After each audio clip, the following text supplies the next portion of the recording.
ikinci oturumunu açıyorum. Bu oturumda benimle birlikte sağımda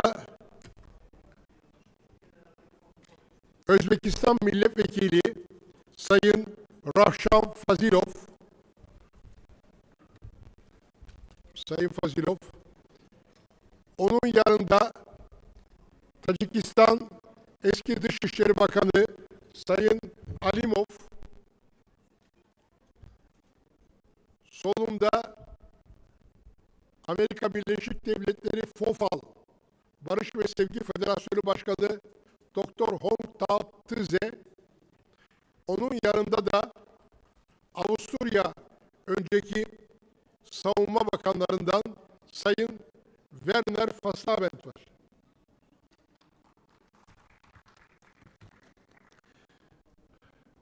Raportörlerimiz Sayın Doçent Doktor Mutlu Erbay, Sayın Profesör Doktor Volkan Tatar, Sayın Profesör Doktor Alofsat Amirbeyli, Sayın Doktor Özlem Çuadar ve Sayın Doktor Selin Korkmaz.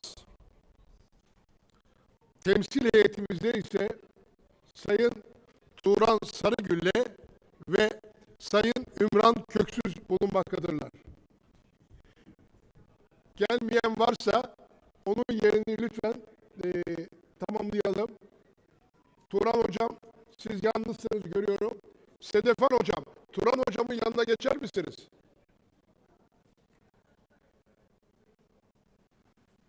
Efruz Hanım. Efruz Hanım. Değiştirin İmran Hanım'ın yerini. Sedefan Hocam'da.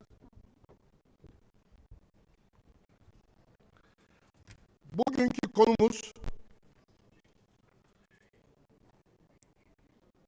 enerji, ekonomi ve yaşanan terör, ihtilaf ve istemsiz göçü ele alacağımız oturumumuzu ilk sözünü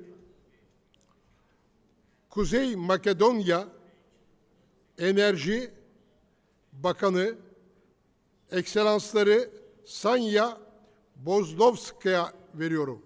Sayın Bozlovskaya, please.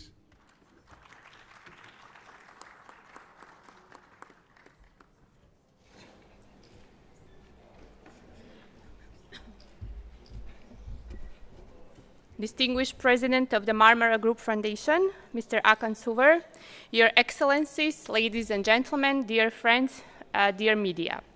It is a great honor to address this gathering here in the city of Istanbul, a city that for centuries has stood not as dividing line between continents, but as a bridge between civilizations, cultures, and ideas. Today, perhaps more than ever, the world needs such bridges. I would like to extend my sincere gratitude to the organizer of this summit for creating such an important platform for dialogue, especially at a moment when global uncertainty is becoming one of the defining features of international relations. We meet at a time when the world is under immense pressure. Wars continue to reshape borders and economies. Energy insecurity affects both developed and developing nations. Climate change no longer belongs to the future. It is already altering the way we live, produce, consume, and govern. Forced migration, social polarization, and economic instability are no longer isolated regional issues. They are interconnected global realities. And yet, amid all these crises, one fact becomes increasingly clear. Isolation is not a strategy. Cooperation is. Over the past years, our country has undertaken an ambitious transformation of our energy sector. We are investing in diversification, regional interconnectivity, renewable energy production, and modernization of infrastructure. One of our most important priorities is strengthening regional energy connectivity. In Southern Europe, connectivity is no longer simply an infrastructure question. It is a geopolitical necessity. Strategic interconnectors, modern transmission systems, and diversified supply routes create not only energy flows, but trust, resilience, and long-term stability among neighboring countries.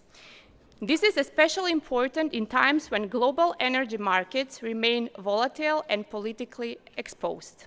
In this regard, regional cooperation across the countries and the wider region must become deeper, faster, and more practical. Too often, global discussions present sustainability as a luxury of wealthy societies. But for many countries, including those in developing and transitional economies, the challenge is more complex. We must secure affordable energy, maintain industrial competitiveness, protect social stability, and advance environmental goals that requires pragmatism. The green transition cannot succeed if it creates energy poverty. It cannot succeed if it widens inequalities between regions. And it cannot succeed if developing economies are expected to carry disproportionate burdens without access to financing, technology, and investment. Therefore, the transition toward cleaner energy must be also a transition toward fairness. One of the central themes of this summit is the growing depletion of water and green resources. This issue is directly connected to energy policy. Water security is also energy security. Climate change is no longer only an environmental discussion. It is fundamentally reshaping geopolitics, agriculture, industry, migration patterns, and economic competitiveness. Countries that fail to adapt will face increasingly pressure, not only economically, but socially and also politically. For this reason, sustainable resource management must become a shared international priority.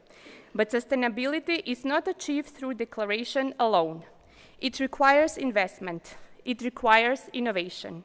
It requires strategic courage from governments and responsibility from the private sector.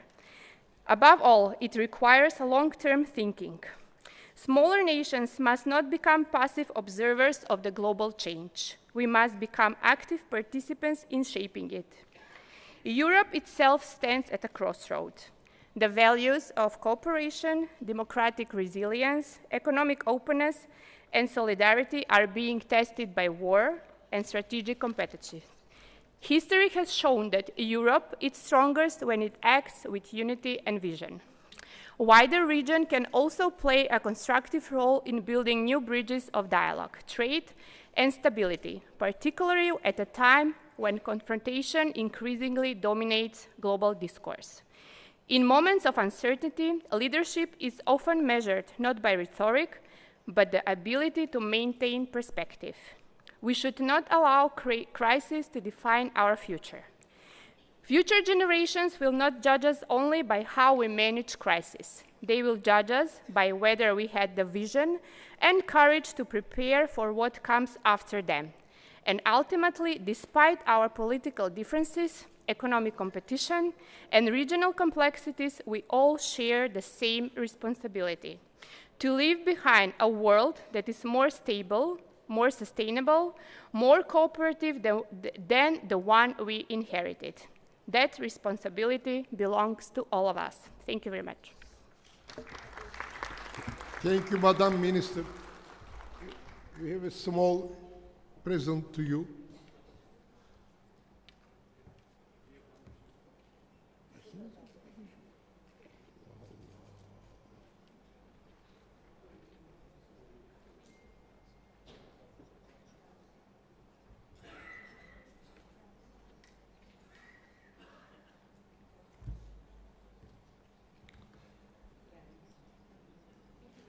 Thank you very much, Madam Minister, for your kind speech.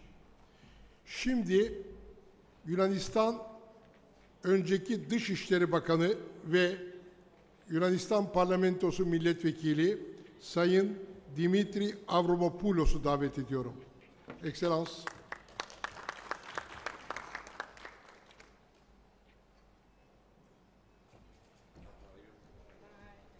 Sorry to hear turn my back to you, but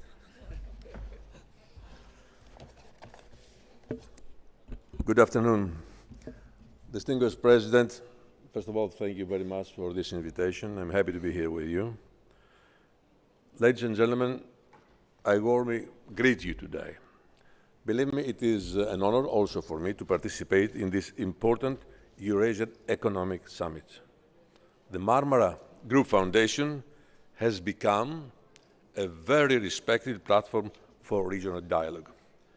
To be frank with you, I'm tempted to talk about migration since I was a European Commissioner for Migration and Security, but I will not do it because I will not be pleasant. The situation is still dire around the world, and it requires more responsibility by the global leadership. But I will contribute to our discussion with another aspect.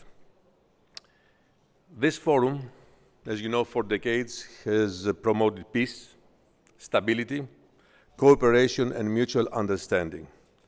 This commitment deserves our sincere recognition, appreciation, and respect from everyone present. We meet, dear friends, during profound geopolitical transformation, and we know it, and accelerating instability not only in the region but across the world. The international system faces fragmentation, disruption, and declining trust among societies.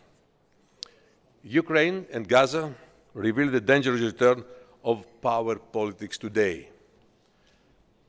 Climate change, migration, and energy insecurity challenge governments and institutions everywhere. Technology and artificial intelligence are reshaping economies, societies, and global relations.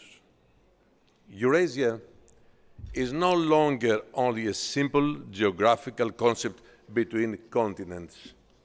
It is now an interconnected geopolitical neighborhood of strategic importance. Energy corridors, maritime routes, and digital networks redefine relations across Eurasia. In this environment, dialogue is not a luxury. Believe me, it is a necessity. The Marmara Group Foundation understood this reality early and acted responsibly. It built bridges between leaders, diplomats, academics, business, and civil society. Our wider neighborhood needs bridges of understanding, not new divisions today.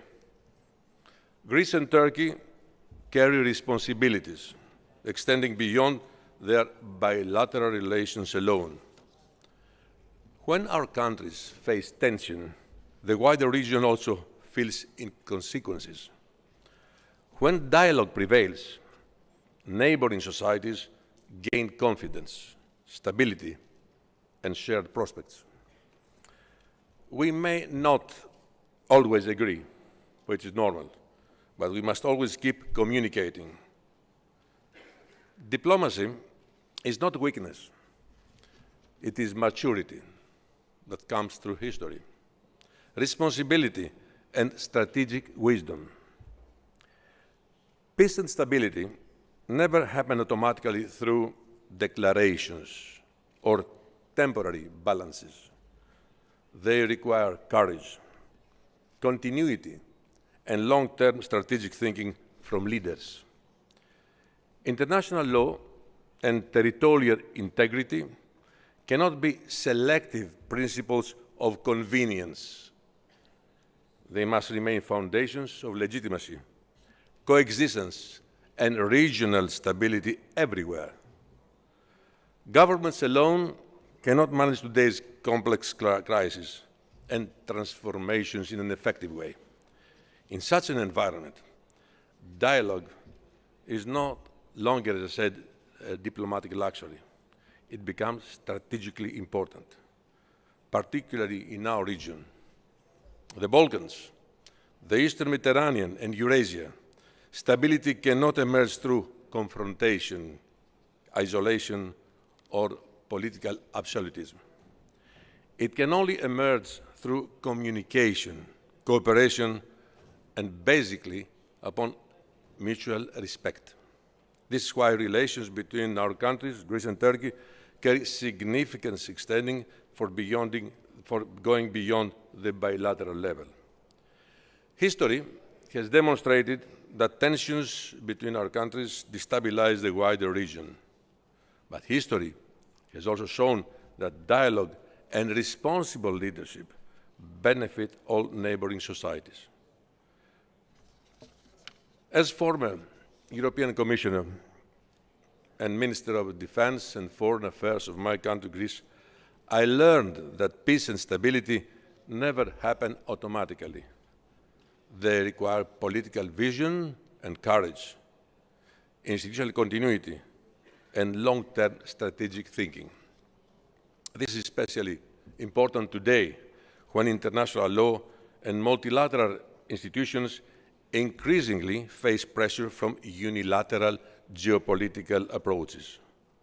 For countries like ours, sovereignty, territorial integrity, and respect for international law cannot become selective principles. They must remain the foundation of international order and legitimacy and peaceful coexistence. At the same time, governments alone, as I said, cannot do it on their own. But on the other hand, we have another factor of international cooperation that unfortunately we still ignore. I'm talking about cities. You know, myself, I had been mayor of Athens for 2 terms, from 1994 to 2003, and I have experienced the importance of cities' role globally. That's why I had initiated a program that was endorsed by the United Nations under the name Cities Diplomacy. Cities increasingly promote cooperation, resilience, innovation, and practical solutions internationally. They address migration, climate adaptation, public health, and social cohesion directly. Cities, as you know, are often closer to citizens than central governments themselves. City-to-city cooperation is ultimately people-to-people cooperation and mutual understanding. Athens and Istanbul, for example, showed this solidarity during earthquakes and humanitarian crises. Human empathy transcended tensions and reminded us of our shared humanity. This is diplomacy's real strength when it reconnects directly with people.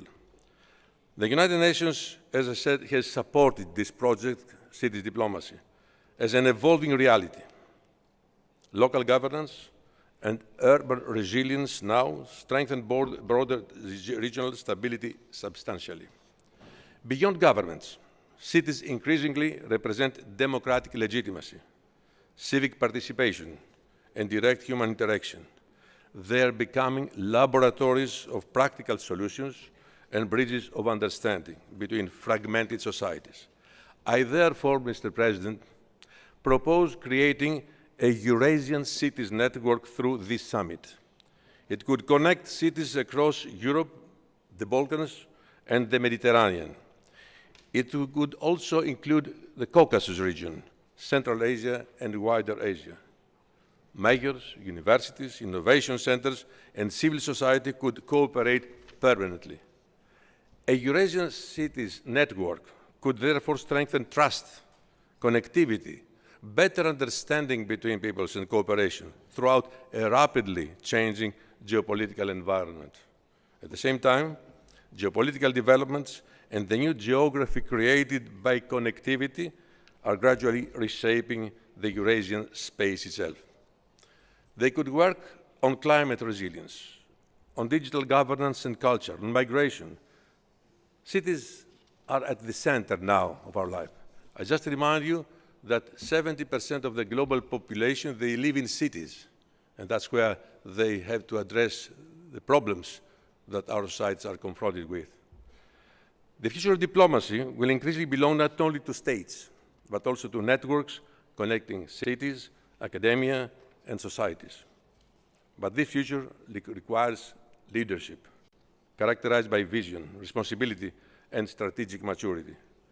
We must resist populism, nationalism, and destructive political polarization. And above all, we must rebuild trust. trust between states, trust between societies, trust between governments and citizens, trust in institutions and international cooperation. Europe, too, must redefine its strategic role in this changing international environment. Strategic autonomy does not mean distancing Europe from allies. It means strengthening Europe's institutional coherence and strategic capacity for responsible action whenever necessary. The Balkans, the Eastern Mediterranean, and the Black Sea region are no longer peripheral geopolitical spaces. They are central to Europe's future security and strategic architecture. And then, Greece and Turkey should contribute to dialogue, balance, and engagement. Our region has known conflicts in the past, division, and painful historical trauma, yet it has also produced civilization, coexistence, and cultural dialogue. They require continuous effort, political wisdom, and moral courage. And perhaps this is the greatest responsibility of our generations, to leave behind not a more divided world, but a more humane, cooperative, and stable international order for the generations to come. Thank you very much for your attention. Ευχαριστώ. The security. Minister. Pardon.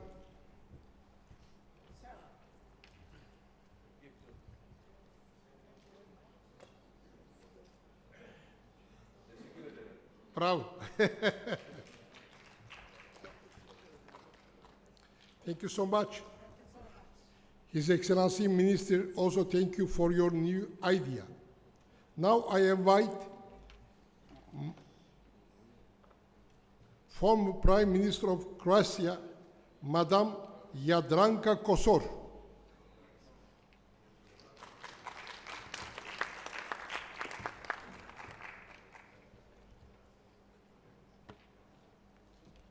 Welcome, Madam.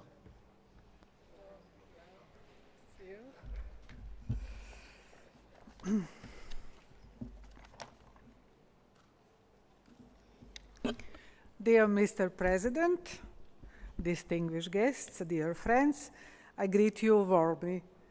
I thank the organizers to the invitation to this important event that brings together many people, former and current politicians with vast political, economic, and life experience, and achievements, of course.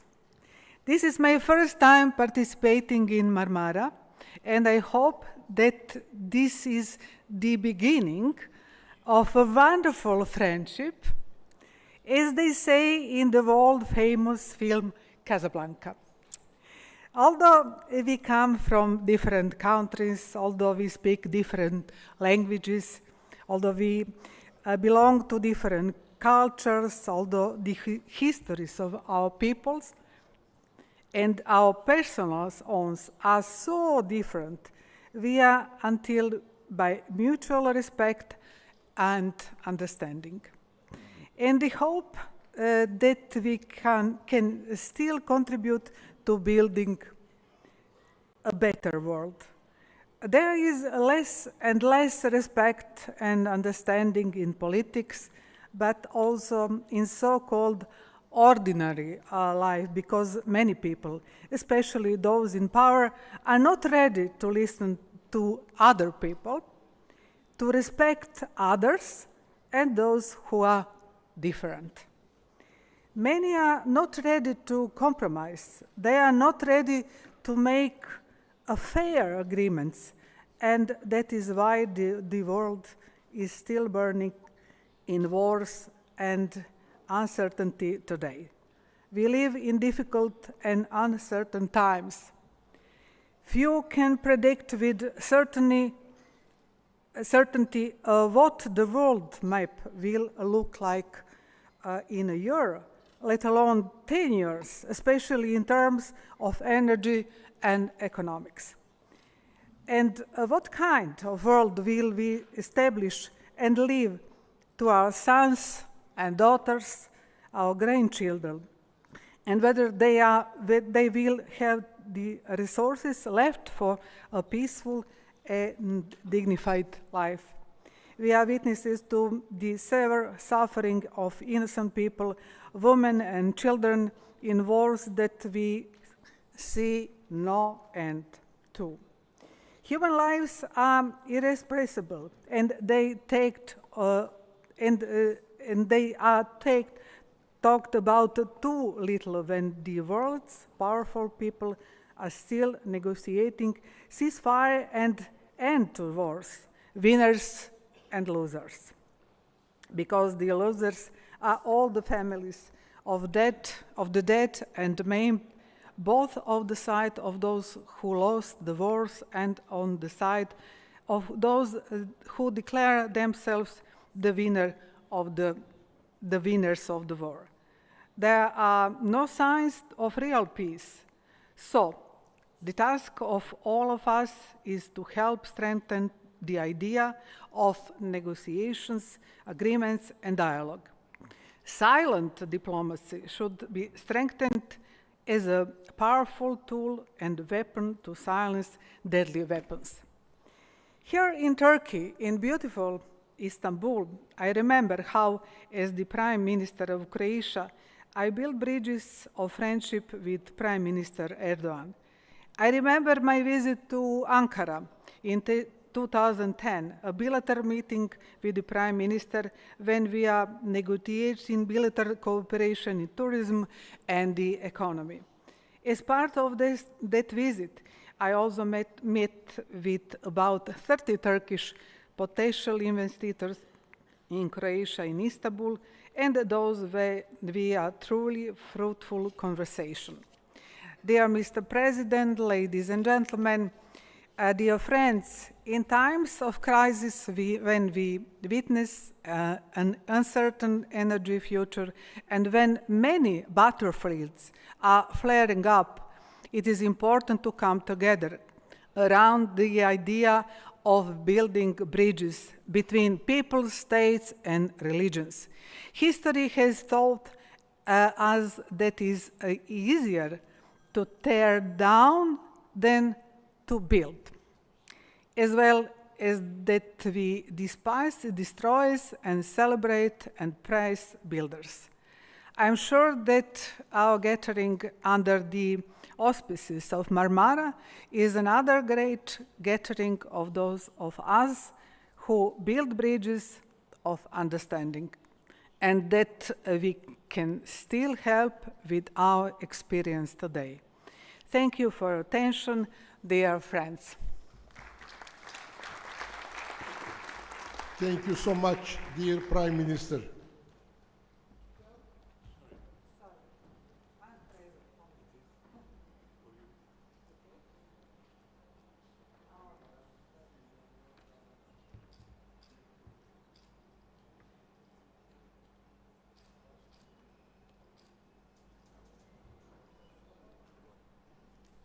Thank you, Madam Prime Minister. Now, I invite His Royal Highness, Prince of Romania, Prince Radu. Please, Excellency.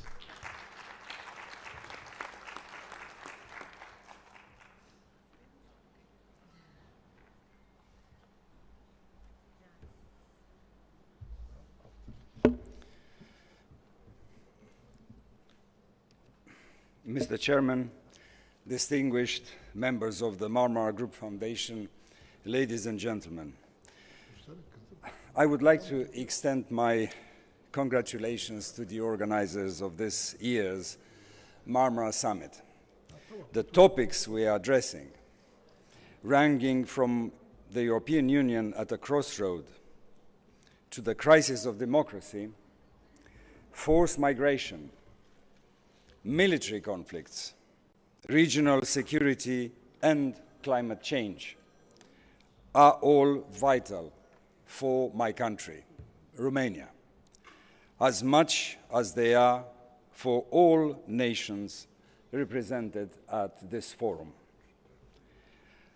For Romania, the Republic of Turkey has long been an essential partner, politically, economically, culturally, and militarily. and this has been the case even more so in the last decades, as the pace of history accelerated. Nowadays, our strategic partnership reflects the shared interests on both bilateral and international fronts, and the intensity of our cooperation in the region. I take pride in our diplomatic relations, established in 1878, almost 150 years ago, during the reign of King Carol I of Romania, a legacy enriched by contributions from all generations of our royal family, including King Ferdinand and Queen Marie, and more recently, King Michael I. We stand at a difficult juncture. The devastating war in Ukraine and the tragic conflicts in the Middle East remind us of the urgent need for peace and stability. As a member of the European Union and NATO, situated on the eastern flank, Romania occupies a unique position of long-standing diplomatic relations with all the countries in the Middle East. As a country often at the crossroad between East and West, Romania is naturally serving as a bridge between the values and principles of the world we inhabit, apparently so different in tradition, temperament, and way of life, and yet united in our shared humanity. This role of a bridge is more critical than ever as we confront the consequences of ongoing conflicts, which not only disrupt lives, but also displace millions, creating a humanitarian crisis that demands our collective attention. After arduous efforts to reintegrate the European family of nations, my country and her people understand better than anyone the fundamental importance of predictable stability and of peace as basis for continuous development. Moreover, we cannot ignore the looming threat of climate change, which compounds these challenges. Romania, like many other countries, grapples with the severe impact of global warming, such as the loss of over 70% of our historical wetlands in the Danube Delta, severe droughts and flooding every year. Organizations like the Romanian Red Cross are working to enhance community resilience to climate-induced crises. As we face these challenges, we do prioritize industrial decarbonization, sustainable transport, and buildings renovation.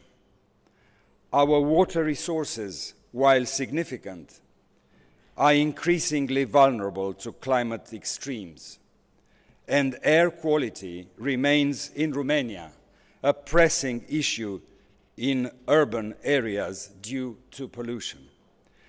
In recent years, in response to this extraordinary volatile security in our region, we have focused our efforts on humanitarian aid, medical evacuations, and institutional support, while continuously advocating for direct dialogue and de-escalation. We support the efforts to reach a dignified and lasting peace and uphold the importance of respecting the international law and the rules-based international order. Finally, I want to say a few words about the young generation, who represent the greatest wealth of all our nations. Their energy, creativity, and ambition are essential for a bright future. However, they also bear a heavier burden of responsibility than ever before within their families, professions, and communities. It is our duty to empower them to accomplish their dreams and harness their extraordinary potential for the betterment of society. In closing, let us unite in our efforts to foster peace, combat climate change, and support our young generation. Together we can build a future where stability and opportunity thrive, ensuring a better world for generations to come. Thank you. Thank you so much, dear Prince Radu.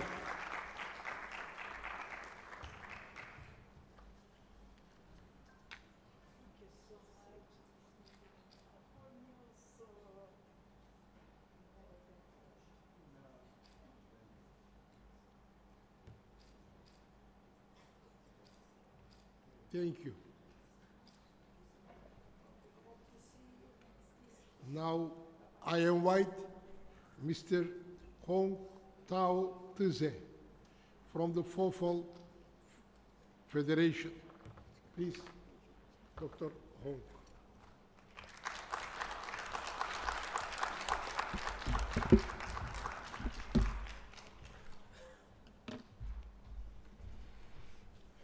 Dr. Sway， 各位贵宾、各位女士、各位先生，大家好！感谢 Dr. Sway 的邀请，参与第29届欧亚经贸高峰会，与各国领袖、各界精英齐聚一堂。一同为全球和平与环境永续发展寻求解决之道。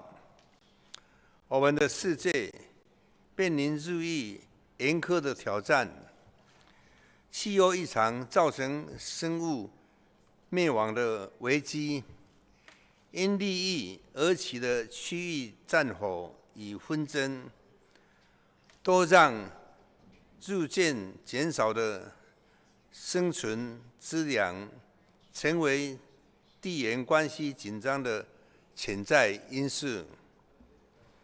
加上 AI 飞跃发展的后湖燃料，科技、环境与人类心灵健康的平衡，更攸关区域和平稳定及人类生存发展。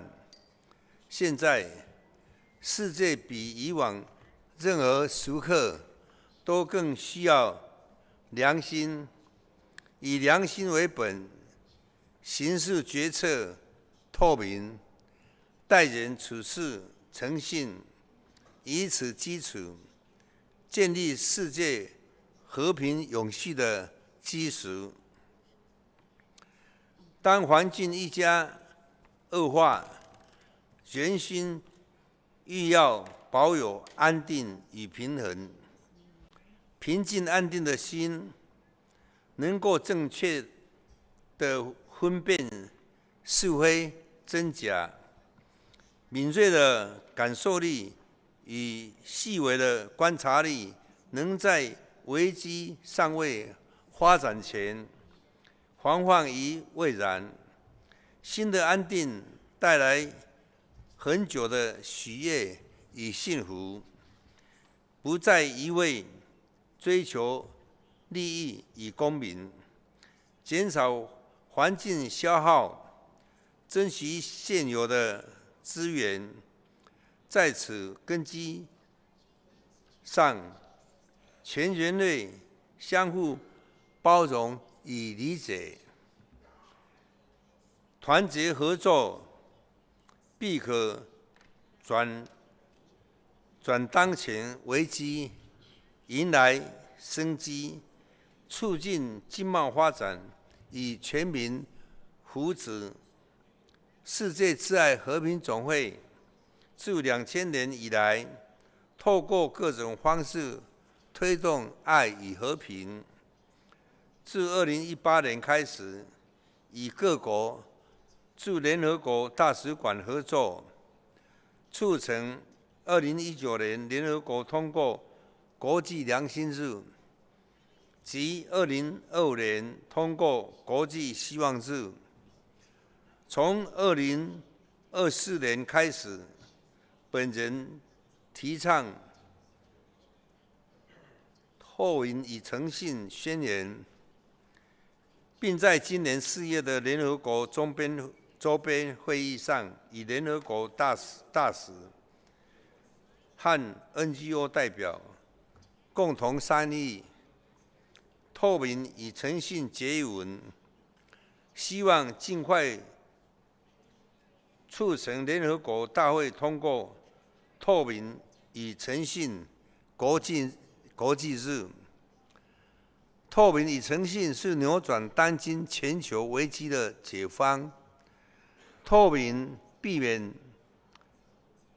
免了隐藏在黑幕下的错误与弊端，带给我们清晰判断与公平的对待，共同找出正确对应之道，大幅减少浪费时间与资源。诚信则能避免猜忌造成的沟通障碍，也防止短期利益而掏空长期资源。当彼此以透明与诚信互相对待，不仅创造互利双赢，更能建立恒久友谊，共同迈向和谐与共荣。以良心为本，凡事建构于透明与诚信之上，世界必能朝向光明与希望发展。透明与诚信是全球稳定发展和平的支撑。透明让真相可见，诚信让承诺可信。在透明与诚信的原则下，良性互动使各项合作存在自利与利他的平衡，在政策制定与施行上防止贪腐造成的弊端，国家资源得到公平合理的分配，提高政府效能，做到真正福国利民的永续发展。在国际间的科技、经贸、环保、医疗等各方面的合作，以及水资源的保护及应用，都能在此原则下和谐调处，强化制度，促进集体行动，避免不必要的冲突及无一赢家的可怕战争。各位在场的精英与贤达都是力行良心的勇士，即使面对今日令人忧心的末世样貌，我们仍然有扭转与改变的机会。只要更多人与各国愿意以良心为本，实践透明与诚信，并在决策中兼顾情理法，将有助于建立信任与利众的共识，进而为世界的未来注入良心与爱的能量，善的循环。也将随之运转。水资源、森林绿地与物种多样性在善的循环中，自然生机再现，不仅让环境永续，世界终将呈现和平、和谐的崭新样貌。让我们秉持良心，以透明、以诚信，维护世界公民的人权与福祉。我们一同点亮希望之光，祈愿战争止息，愿爱与和平长存。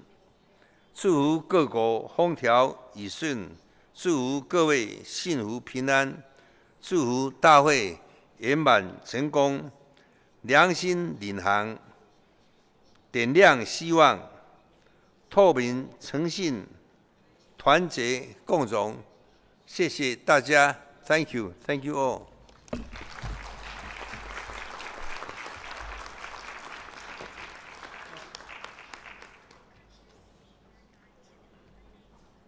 Thank you, Dr. Hogtauze.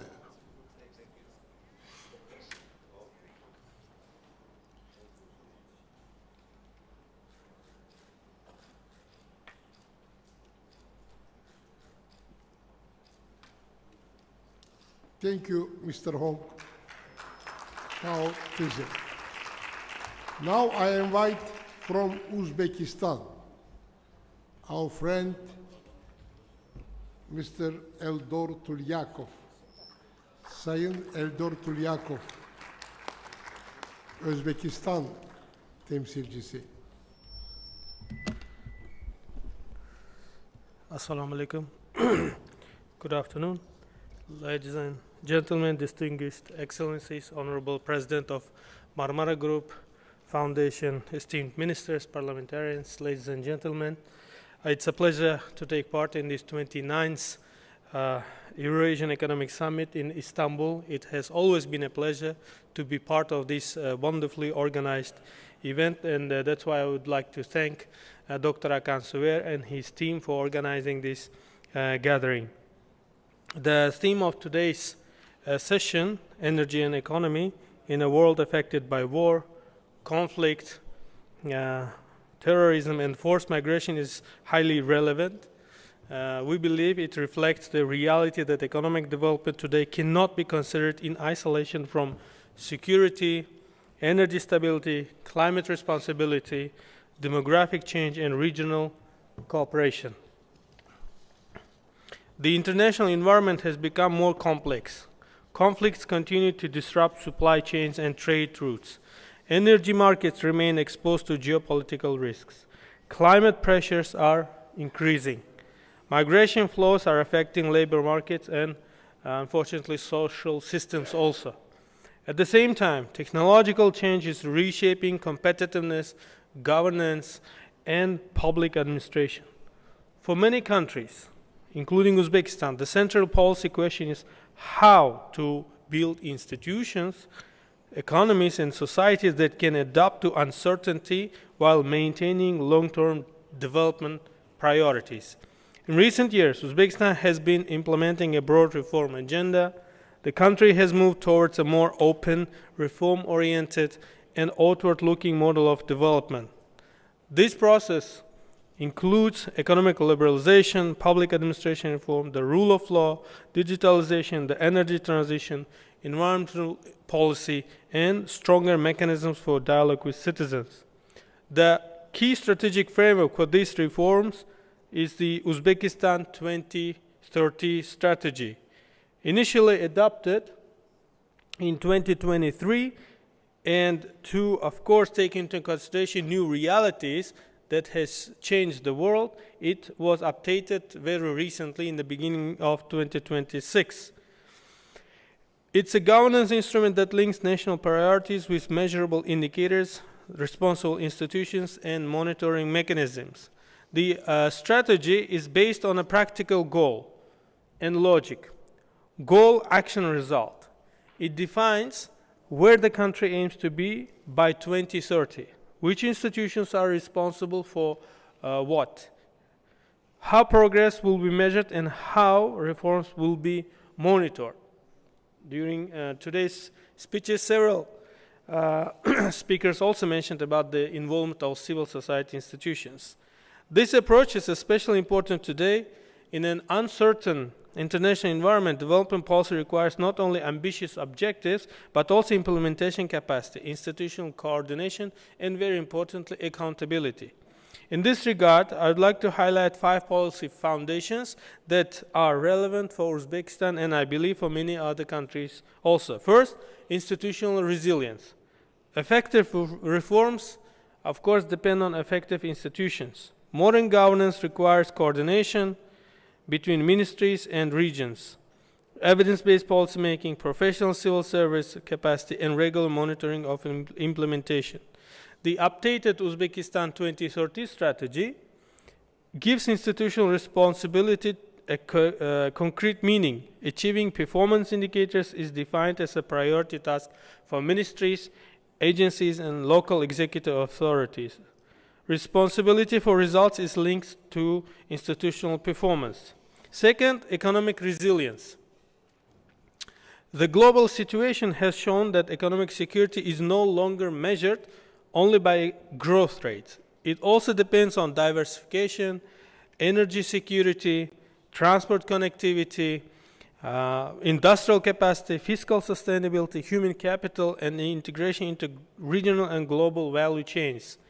The updated Uzbekistan 2030 strategy sets up objective of, as you can see, increasing GDP, raising GDP per capita, and these targets reflect the broader agenda of structural transformation, developing the private sector, attracting investment, increasing productivity, supporting entrepreneurship, and creating high-value jobs. At the same time, Uzbekistan recognizes that economic growth must be inclusive and regionally balanced. That's why all these reforms are happening not only in the capital, but throughout the whole country. This is also linked with connectivity.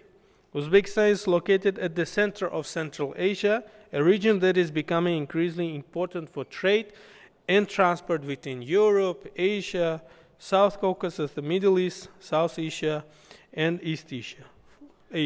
For this reason, regional cooperation is a practical economic necessity. Transport corridors, energy networks, digital infrastructure, trade facilitation, and cross-border cooperation can help transform Central Asia into a more connected and competitive region. Third is energy transformation. Energy policy is now linked with economic competitiveness, social stability, environmental responsibility, and national security. For a developing country, the task is complex. Energy supply must expand, infrastructure must be modernized, investment must be attracted, and the transition to cleaner energy must be carried out responsibly. So that's why this has become a priority for Uzbekistan, and according to our strategy, the Uzbekistan is aiming to reach 54% of renewable energy by 2030 out of the whole consumption and generation in the country. Energy transition should not create, as we know, new social or economic pressures. It must consider affordability, employment, regional development, and the needs of households and businesses. This is why cooperation in renewable energy, grid modernization, storage technologies, energy efficiency technologies are very much important. Next is human capital and demographic resilience. In a modern economy, the decisive factor is increasingly human capital. Education, skills, health, productivity is important. Uzbekistan has a young and growing population, and more than half of our population are young, which means between 14 and 30. This creates significant opportunities, but also requires a forward-looking policy. The main task is to transform demographic potential into development potential. This requires investment in education, vocational training, digital skills, healthcare, and productive employment. It also requires stronger links between education policy, labor market needs, and international cooperation. Migration is also part of this discussion. It should not be viewed only as a challenge. If properly managed, This can be a demographic dividend. And another example is, as you can see, Uzbekistan is also aiming to increase average life expectancy from 75 to 78 years by 2030. The fifth one is social cohesion and public trust. And the resilience is not only economic or technical, it is also social. Reforms are more sustainable when citizens understand them, when public dialogue is maintained, and when institutions are open to feedback. That's why Uzbekistan 2030 gives a priority to accountability in public consultations. Ladies and gentlemen, the wider Eurasian region faces several common policy changes. First, we need to avoid fragmentation. Energy security, insecurity, migration, climate pressure, food security, and disrupted logistics cannot be addressed effectively by countries acting alone, so we need cooperation. Second, we need to invest in practical connectivity. This includes not only roads and railways, but also customs procedures, digital systems, energy grids, regulatory compatibility, and institutional trust. Third, we need stronger policy and expert networks. Governments need analysis, comparative experience, and long-term thinking. Think tanks, universities, and civil society institutions can contribute to more informed policy making and regional dialogue. Fourth, development policy should remain human-centered. Economic growth, energy systems, and transport corridors are important because they affect people's lives. The ultimate objective is to improve security, opportunity, and quality of life. From an expert perspective, several areas appear particularly important for future cooperation between Uzbekistan, Turkey, and the wider Eurasian region. These include green energy and energy efficiency, transport and logistics connectivity, public administration and digital governance, education and skills development, cooperation between think tanks, universities, and expert institutions. And as such, Turkey is an important reference point and partner for Uzbekistan. The relationship between our countries rests on historical, cultural, and human ties, but it also offers practical opportunities for policy exchange in trade, investment, education, transport, tourism, digitalization, and institutional development. And platforms such as the Eurasian Economic Summit are valuable because they bring together policymakers, experts, business representatives, academics, and civil society institutions. Such platforms do not replace official cooperation, but they enrich it by creating space for analysis, informal dialogue, and practical ideas. Ladies and gentlemen, allow me to conclude once again by thanking the organizers and for the opportunity to talk about the recent changes in Uzbekistan. Thank you very much. Thank you so much, dear Eldor Tulyakov.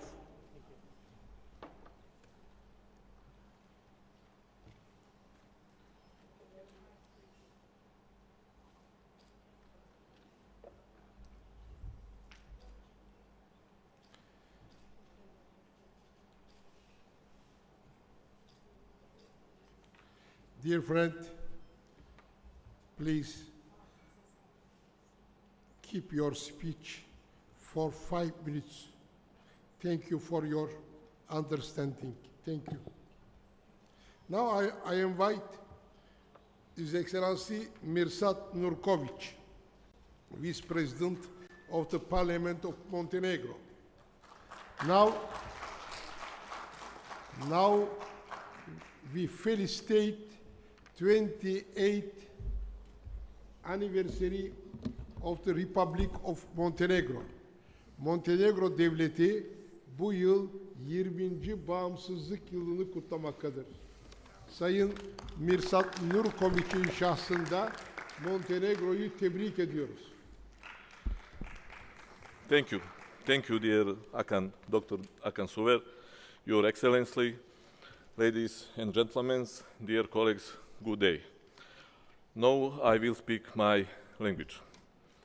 Govoreći danas u Istanbulu, gradu kroz istoriju nije bio samo raskršće puteva, već i raskršće ideja, teško je izbjeći utisak da se i savremeni svijet nalazi na jednoj vrsti istorijske prekretnice. Možda ne tako vidljive na prvi pogled, ali duboko prisutne u gotovo svim ključnim procesima koji određuju naše vrijeme. Upravo zato tema o kojoj danas razgovaramo, odnos ekonomije, energije i geopolitike, ima nemerljiv značaj. U posljednjih nekoliko godina postojalo je očigledno da granice između ekonomskih i političkih odluka gotovo više ne postoje, te da svaka ozbiljna ekonomska strategija nužno podrazumijeva i geopolitičko promišljanje, baš kao što se i političke odluke sve češće donose imajući u vidu njihove ekonomske posljedice. Rat u Ukrayni, produžene... Pardon Sayın Nurkoviç. Tercümesi yok mu Sayın Nurkoviç'in konuşmasının?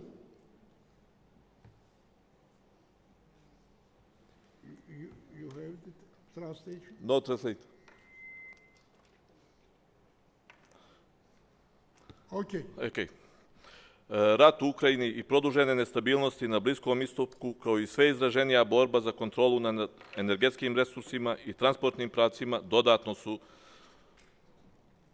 se naglašavaju i međuzavisnost, pokazujući koliko kroz globalni poremećaj mogu preći iz sfere politike u svakodnevni život građana, utičući na cijene, sigurnost i ukupnu stabilnost država. U takvom ambijentu energija se nameće kao jedno od ključnih pitanja ne samo razvoja, već i političke autonomije, jer sposobnost jedne države da obezbijedi stabilne i održive izvore energije sve više određuje i njen međunarodni položaj. Međutim, energija može biti instrument povezivanja, ali i sredstvo pritiska. Može biti osnova partnerstva, ali i izvor podjela. Način na koji će se države odnositi prema tom pitanju u velikoj meri će odrediti karakter međunarodnih odnosa u decenijama koje dolaze. Evropa je u proteklom periodu na posebno jasan način osjetila posljedice takvih procesa. Energetska kriza nije bila samo tržišni poremećaj, već ozbiljan test otpornosti političkih i ekonomskih sistema koji je pokazao koliko je važno imati diverzifikovane izvore snabdijevanja, ali i stabilne političke odnose. Istovremeno, ona je otvorila prostor za ubrzanje energetske tranzicije, ali i za redefinisanje strateških prioriteta, što dodatno potvrđuje da krize, koliko god bile izazovne, mogu predstavljati i priliku za promjene. Crna Gora, kao država Zapadnog Balkana, nosi iskustvo regiona u kojem su geopolitičke napetosti ostavile duboke posljedice, ali upravo zato danas snažno vjeruje u politiku dijaloga, pomirenja i saradnje. Naše opredeljenje za evropski put nije samo strateški izbor, već i vrednostna orijentacija koja podrazumijeva izgradnju institucija, jačanje vladavine prava i otvorenost prema partnerstvima koja doprinose stabilnosti i razvoju. Istovremeno, svjesni smo da stabilnost regiona Zapadnog Balkana ne može se posmatrati izolovano od šireg ekonomskog i globalnog konteksta. Upravo suprotno, ona je direktno povezana sa ukupnim geopolitičkim kretanjima, zbog čega je neophodno kontinuirano ulagati napore u jačanje regionalne saradnje, infrastrukturno povezivanje i ekonomske integracije koje mogu doprinijeti dugoročnoj otpornosti. U tom smislu,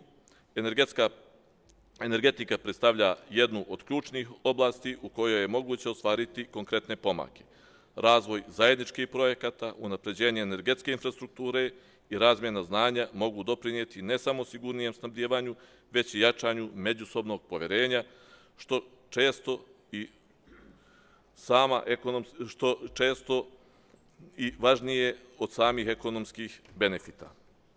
Geopolitika našeg vremena dodatno komplikuje ove procese, jer sve izraženija konkurencija među globalnim akterima utiče na donošenje odluka koje često prevazilaze uske nacionalne okvire. U takvim okolnostima sposobnost da se pronađe balans između sopstvenih interesa i potrebe za nastalim međunarodnim okruženjem postaje isključiva vještina savremene politike.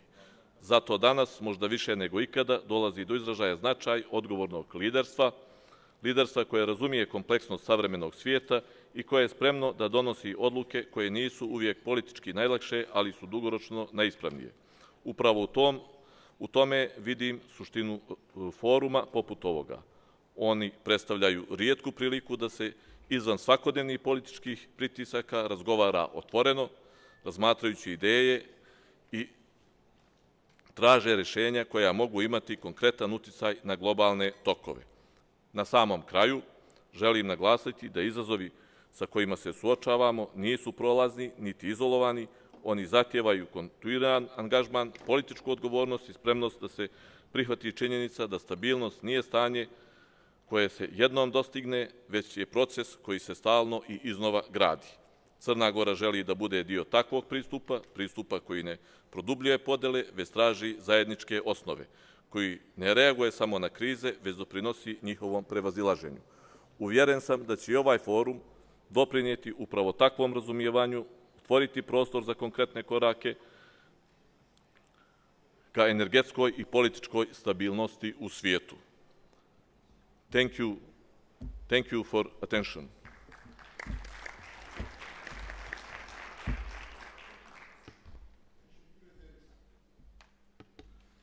Teşekkür ederiz Sayın Mirsad Nurković.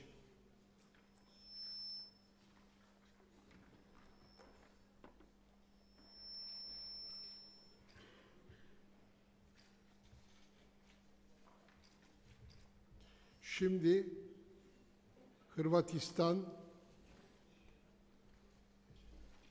Ekonomi ve Sürdürülebilir Kalkınma Bakanı Sayın Davor Filipović'i davet ediyorum. Minister Filipović.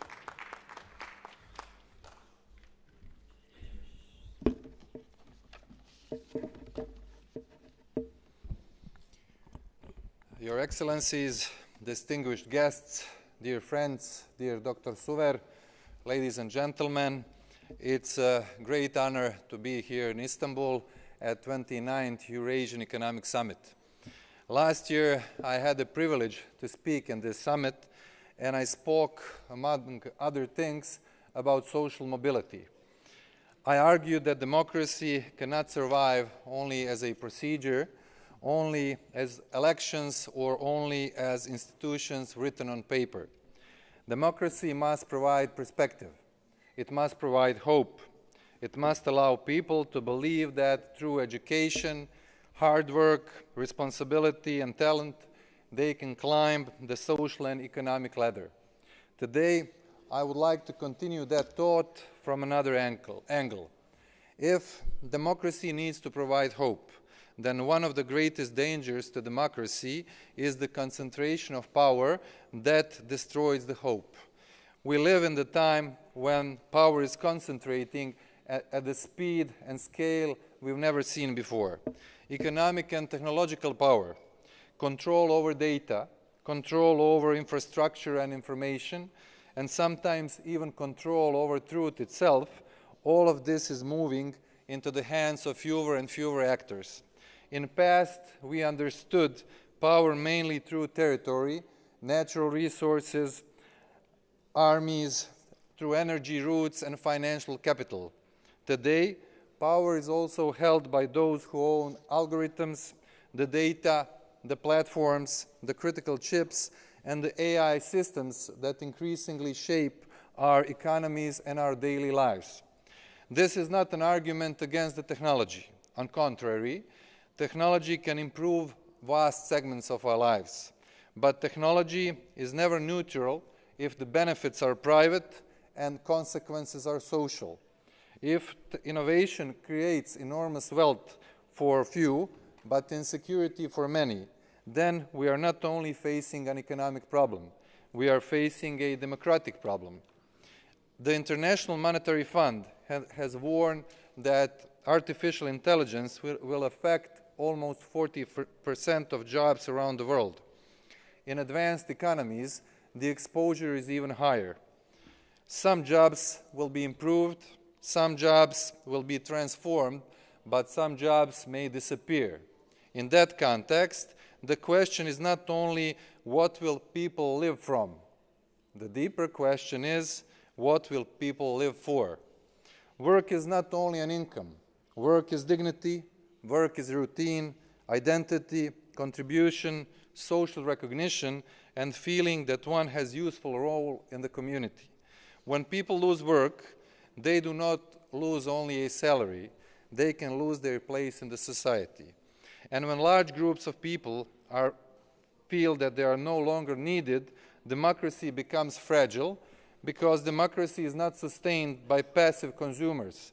It is sustained by active citizens who have stake in the society. Citizens who feel that their voice matters because their work, their family, their community, and their future matters. If 30 or 40% of people are pushed to the margins of economic life, we cannot pretend that our old models will be enough. We will need to rethink taxation, education, social security, competition policy, ownership models, lifelong learning, and distribution of productivity gains. This is why competition policy today is not only an economic instrument. Tax policy is not only a fiscal instrument. Education policy is not only a social instrument. All of them are democratic instruments. And technology policy is no longer only a question for engineers.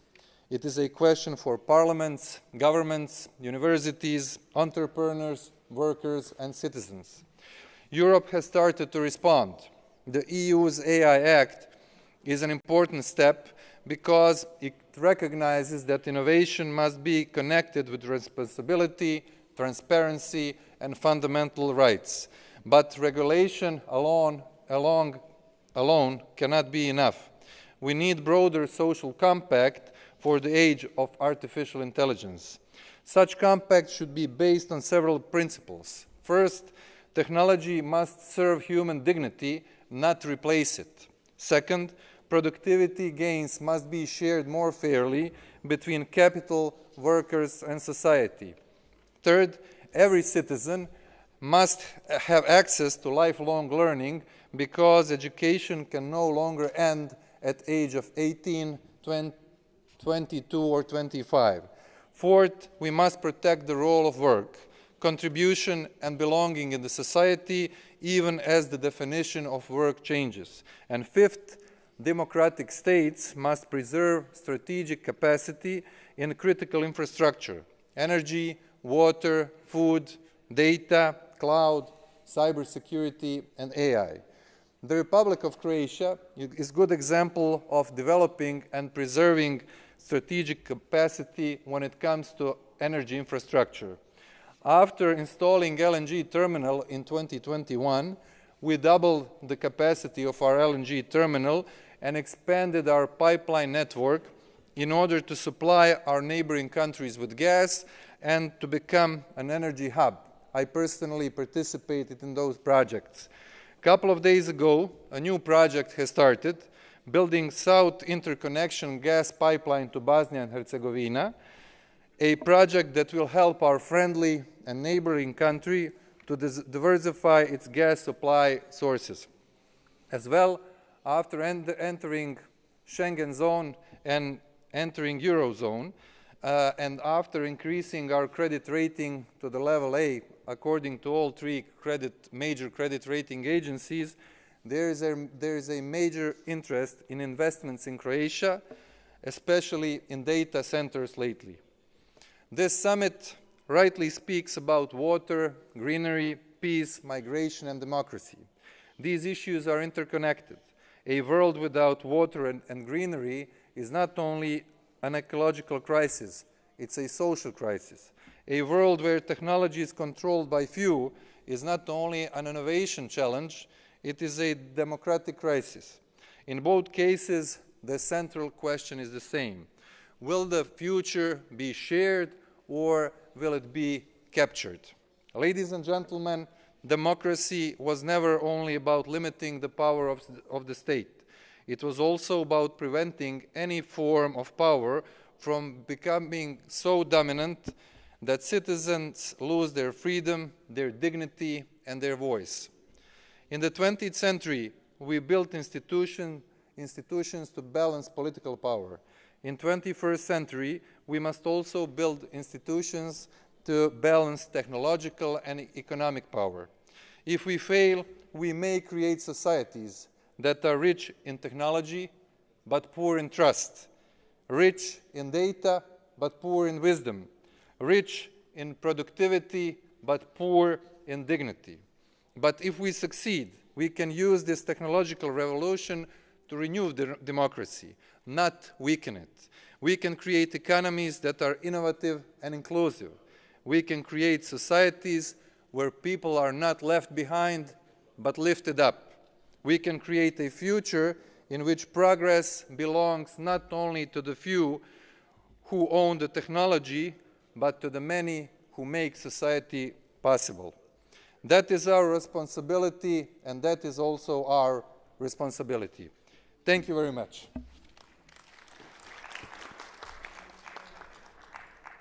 Thank you so much.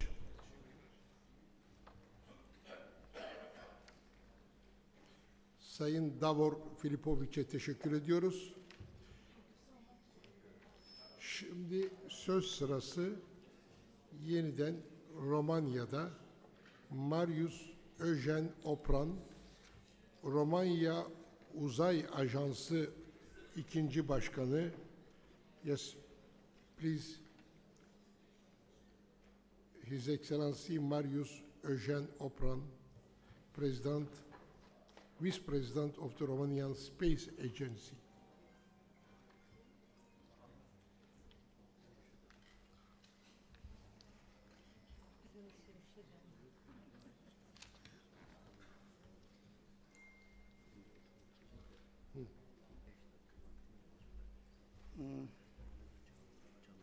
Okay. Ben çıkacağım, ineceğim aşağı buraya. Lale oturacak buraya. Your Excellencies, dear President Akan Suver, ladies and gentlemen, thank you very much. I feel fantastic being here in the front of you because it becomes very rare when you can talk in the front of the people which are understanding what are you telling them. And here is such a right place. My subject, I don't have nothing written, I have only PowerPoint. That means I want to try to explain you more detailed some that between us we have some people which are fantastic, which are something like supermans. These people, this category, they are the astronauts. The Turkey have 2 astronauts, Romania have 1, but I think we are not treating them like can be normal. We cannot use their knowledge at the level which they more or less they attempt, and they are ready to transfer to us a lot of things, but should be some people to talk with them and to understand for them what they can do, how they can support this kind of moving forward with our countries. That means, first of all, I treated in my presentation how we should take care of them. First of all, is the estimation of the risks. That means during their mission, they have a lot of risks. You can see here, it's, there was done a lot of computational formula and also evaluation, trying to establish the level of the risk, because knowing the level of the risk, we can understand how we should proceed to protect them. That means, finally, there are 10 risk scenarios, which was established by the people which are more or less working in this area. And these risks are split in 2 parts. One part are dangers for the astronauts, and the other part are dangers and how to protect the space station. this couple, astronaut plus space station, should be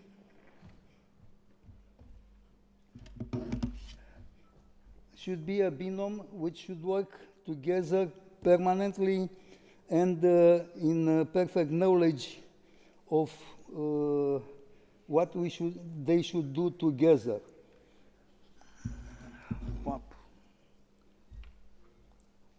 Okay, the scenarios are starting with, okay, if we have some problems with the health of the astronauts on board, but also on the other side, related to the software infrastructure, there can be also problems there. A huge danger that is representing the knocking with the space garbage. The space garbage are split in two parts, up to 10 centimeters, more than 10 centimeters.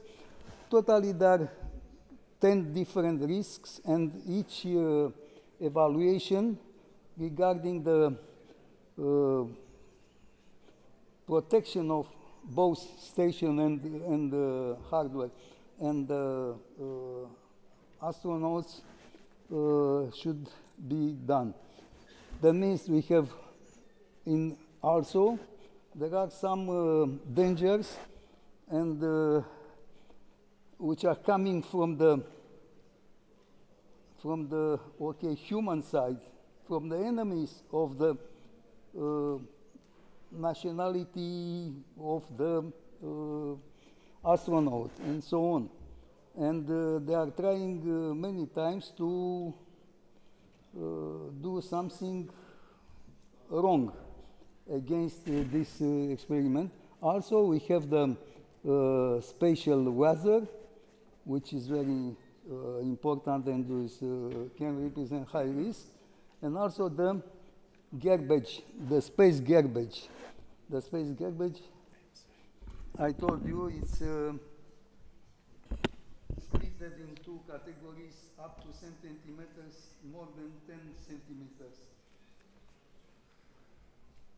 The other dangers are coming from, of course, we are building space stations, we are training astronauts, we are sending in space to obtain new knowledge for the humanity, but in the same time, other people, they are preparing the weapons, how to destroy all these activities. And actually, we have weapons anti-satellite of about their minimum these 6 methods. They are using kinetic kill, by knocking directly vehicles, radio frequency, the jammers to stop the communications, focus lasers to destroy all the optoelectronics, chemical sprayers also to destroy the optoelectronics which is on board, high power microwaves which are destroying electronics and the connection, the software and the connection with the ground. And robotic mechanics, this is the nicest one because he's like a kangaroo. He's taking the satellite and introducing his marsupial. Also, under development, we have other weapons special for the space. We have the Chinese missiles. We have attacks with molten metal shot by special cannons, laser guns, and weaponized asteroid. This is the latest tentative, actually. Okay. Finally, the scientists, what they done? They took the risk of the impact with different dangers, which I already presented, for the astronaut and for the station, for the space station, and that 10 risk was more or less evaluated like very low, low, medium, high, very high. And it was done this, they created this diagram with the impact on the hardware, on the satellite, and the impact on the astronaut. And we put on the computer, and these are the diagrams representing these dangers and how they should be treated and more or less not eliminated, but the attenuation of this kind of risk is very, very important. And why the astronauts can be considered such an important people, and why they should be protected and they should have special recognition from all of us, because what they are doing is very risky. You can see here the doses per different flights comparing with normal human people living on the ground, and what kind of radiation they are receiving per year, and how big, how destructive can be the radiation which are acting against the astronauts during their flights. Dear Marius, please, finalize your interesting, but thank you so much. It was my pleasure. It's after such a lot of politics and economy, it's important to... Thank you, I know. Sayın Marius Opra'nın yaptığı konuşma bizim burada duymadığımız yeni şeyleri bize duyurdu. Kendisine teşekkür ediyoruz.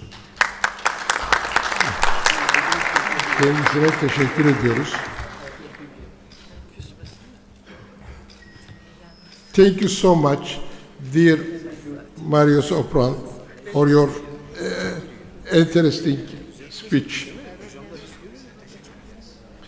Şimdi söz sırası Bulgaristan'dan Zahari Zaharyev'te.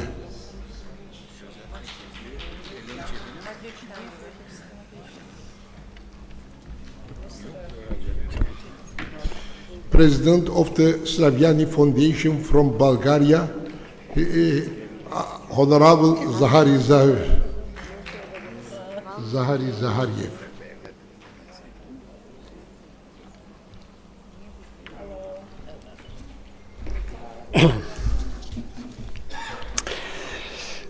Well, dear Dr. Suver, dear friends from Marmara Foundation, dear colleagues, I will speak about something others, about the Chinese factor in the world politics today. Each boundary period of development of the civilization is connected with a turbulent transposition of the geopolitical wires. A logical consequence of these tectonic processes is the total destabilization of the existing until now system of international security, and also at the same time of the international law. It shows itself both on a regional and world level. Today, however, we are witnessing a global, not only ideological confrontation, but also a psychological war, which is taking on the proportions of the Cold War between East and West. Something more, there is a conscious effort to erect a new Iron Curtain as well. And it is quite natural that China, with its economic power, with its prosperity, and with the example it gives of successful development and of building successful answers to the challenges of the new civilizational phase, should be the main object of these efforts. After the end of the Cold War, it was officially declared that it was finally over. Today, however, we are witnessing not only the repetition of some of the scenarios that were used then, but also the injection of new content in the efforts to isolate China and all those who tend to assume that we are all in one boat and that much depends on whether there will be peace on this planet, on our ability to have constructive discussions. From the very beginning, when the Belt and Road Initiative was launched, in an interview with the China television, I said that it would be a deep mistake to regard the Belt and Road project as a purely economic project or a project that it has above all a geopolitical focus. Of course, it is both. But what distinguishes it from the other initiatives that we have been undertaken in the 20th century since the beginning of the 21st century is that it's fundamentally a global civilizational project.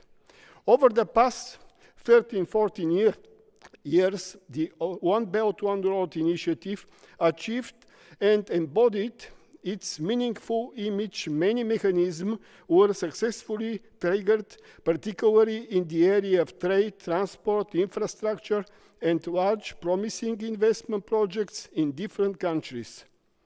We can access as a success for the Chinese side as well as for the different think tanks the widespread popularization of both the philosophy and the individual aspects of this civilizational initiative. In September 2025, at the SCO summit in Taijin, Xi Jinping presented the Global Governance Initiative as the fourth in a series of global initiatives after the Global Development Initiative, after the Global Security Initiative, and after the Global Civilization Initiative. In essence, Beijing has formulated a whole package of concepts that claim to describe how the world order should work, not through unipolar discipline, but through a fairer and more equitable system based on multilateralism, international law, and actions that produce measurable results. Of particular importance are the principles that China has placed at the core of global governance initiative. An official statement from the Chinese government lists 5 principles: sovereign equality, respect for international law, the practice of multilateralism, people-centeredness, and focus on real action. These principles sound universal, but they work as a political critique of Western leadership practices in recent decades, especially where force has replaced procedures and sanctions regimes have replaced diplomatic formats. When Beijing talks about global cooperation, it doesn't mean it's just a diplomatic gesture. In the Chinese framework, cooperation has material dimensions: trade flows, connectivity, technologies, standards, digital rules. It is precisely the digital where global governance becomes most tangible. Whoever writes the standard sets the rules of the economy for decades to come, and here China is seeking to turn a regional mechanism into a platform for global influence by formulating an agenda that appears pragmatic but actually creates normative gravity around Chinese notions of development and security. Recent months have added another layer, the governance of artificial intelligence as a new terrain of global governance. In 2025, Chinese Premier Publicity put forward the idea of creating an international mechanism and proposed a framework that includes dialogue mechanism under the auspices of the United Nations and global framework for safety.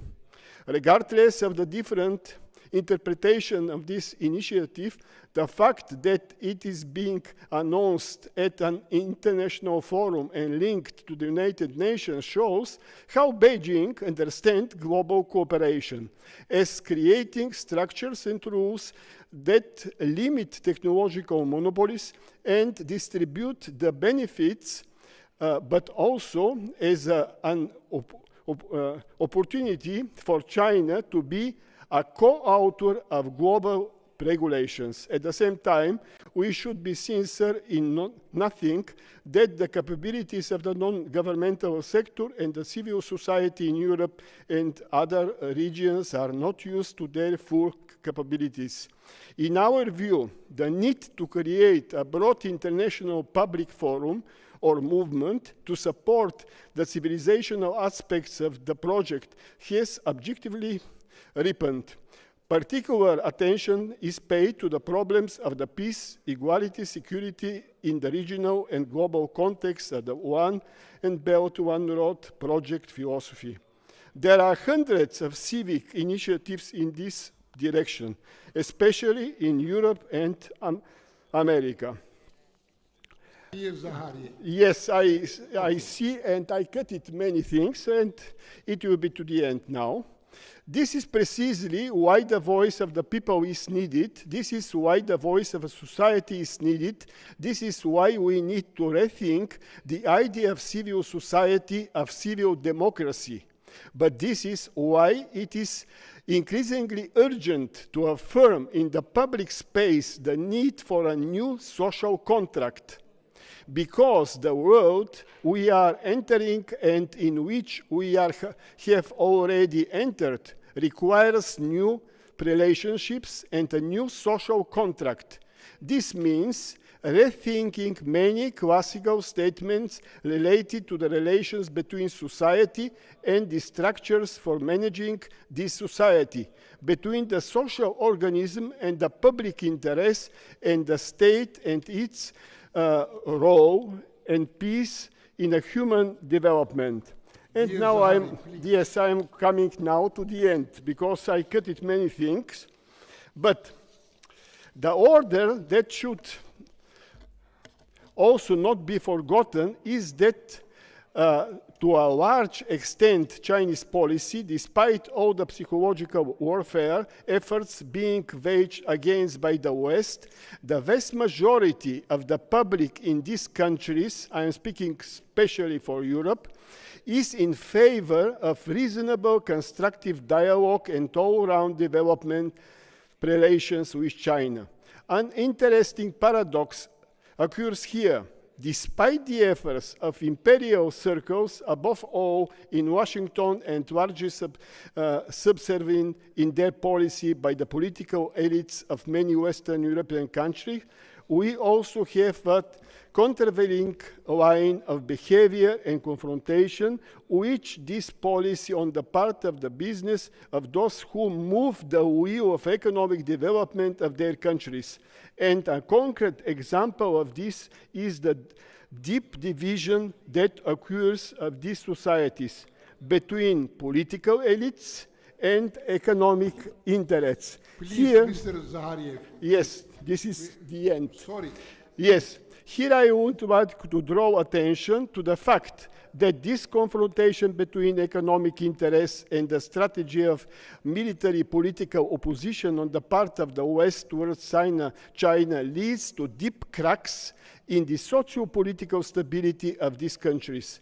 The China factor, without being officially present, actively works for these rifts in the Western societies and objectively contributes to the overall processes of building new social relations which the world increasingly needs.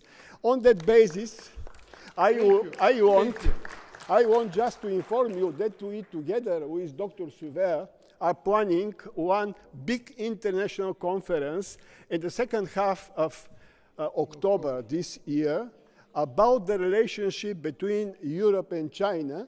And I want just to invite every one of the experts here to be also our guest in Sofia, and please mark it in the second half of October this year. Thank you very much. Thank you, Mr. Zahari.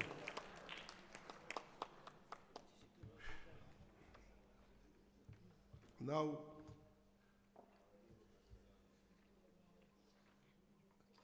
I invite former Minister of Foreign Affairs of Egypt, His Excellency Ambassador Mohammed El Orabi.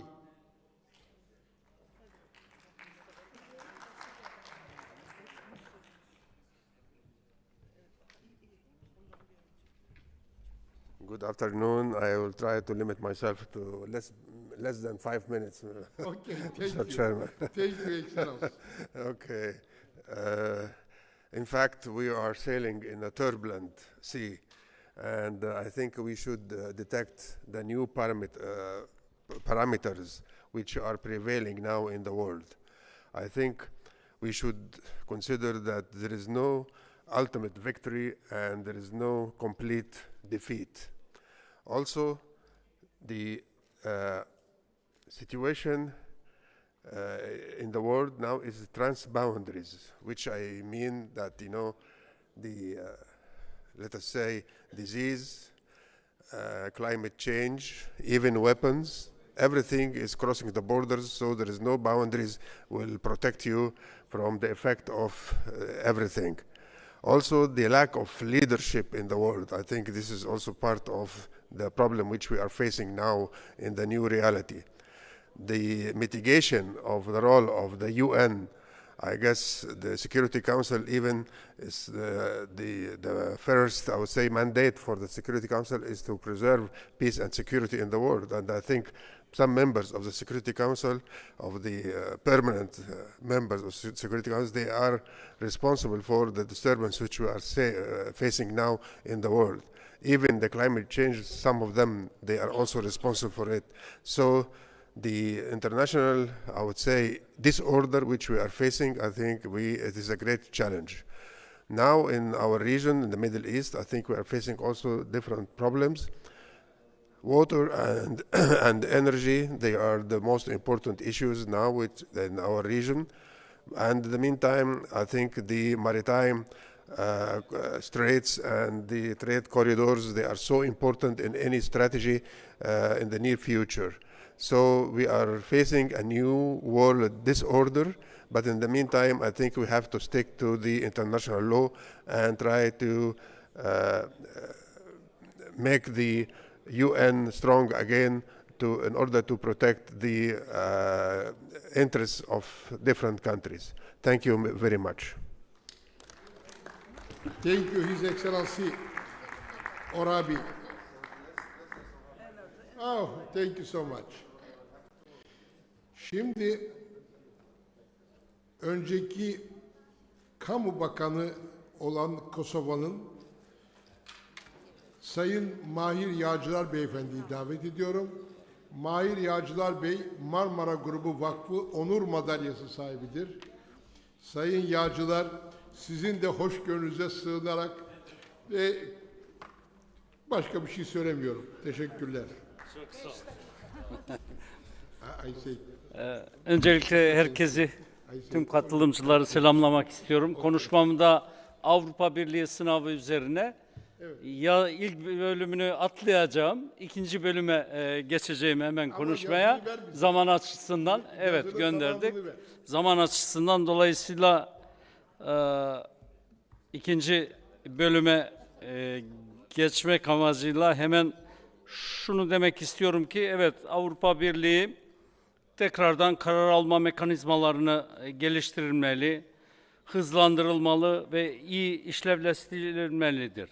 Ortak değerler varlığını birliğin ortak gücüne dönüştürmelidir. Yeni teknolojiler geliştirme açısından daha kapsayıcı, daha yenilikçi ve daha etkileyici olmalıdır.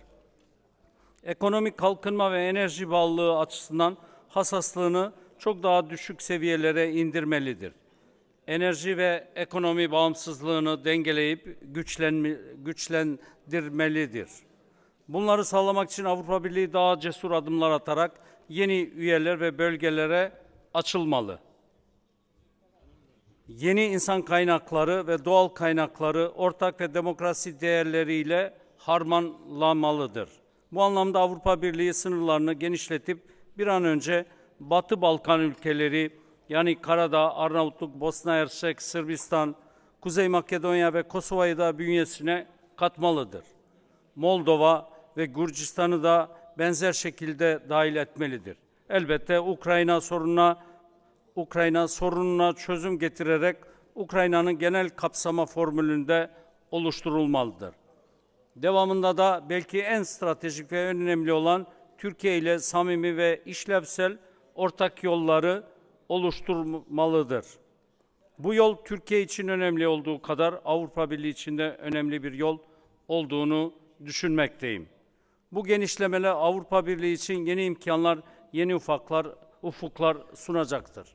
Ekonomi, enerji ve savunma ve jeopolitik açısından var olan demokrasi değerleriyle Avrupa Birliği daha da güçlenmiş olacak ve dünya liderliğinde ağırlığını daha net ortaya koymasını sağlayacaktır. Avrupa Birliği'nin var olan yüksek demokrasi seviyesini ancak bu adımlarla daha güçlü, ön yargılardan arındırılmış ve bünyesine başkalarını da almakla jeopolitik açısından daha güçlü olacak ve önündeki sınavı aşacaktır. Elbette katılacak bu yeni devletlerde kendi ev ödevlerini yerine getirerek demokrasi, hukuk üstünlüğü, ekonomi istikrarlığı, yaşam ve çevre sürdürülebilirliği konusunda Avrupa standartlarına ulaşmakla bu sınavın aşılması için yardım olacaktır. Bu duygularımla konuşmama son vermek istiyorum. Hepinize saygı ve sevgilerimi sunuyorum. Özellikle de Sayın Başkan'a, Doktor Hakan Süver'e de teşekkürlerimi sunuyorum. Değerli Mahir Bey, çok teşekkür ediyoruz. Özellikle anlayışınız için. Minnettarım. Minnettarım. Thank you so much, dear Minister Mahir Yağcılar from Kosovo. Şimdi söz sırası divan heyetinden Tacikistan'ın önceki Dışişleri Bakanı Ekselansları Raşid Alimov. So much.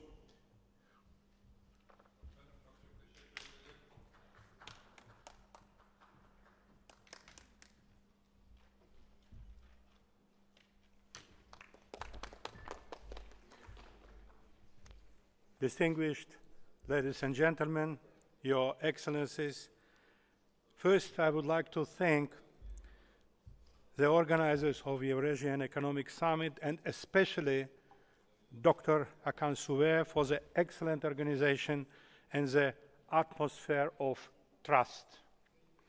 Today, as we discuss energy and the economy in a world affected by conflicts and crises, it is clear that we need to look at the bigger picture. Alongside global energy challenges, another key factor often receives less attention: water.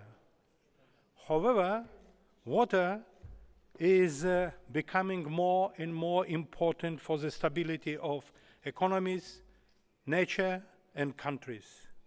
Climate change, including the melting of glaciers and changing its nature, is no longer a future issue. It's happening now. In this new reality, water becomes a key driver of development, a source of energy and growth for the future economy. Today, we can clearly see these changes.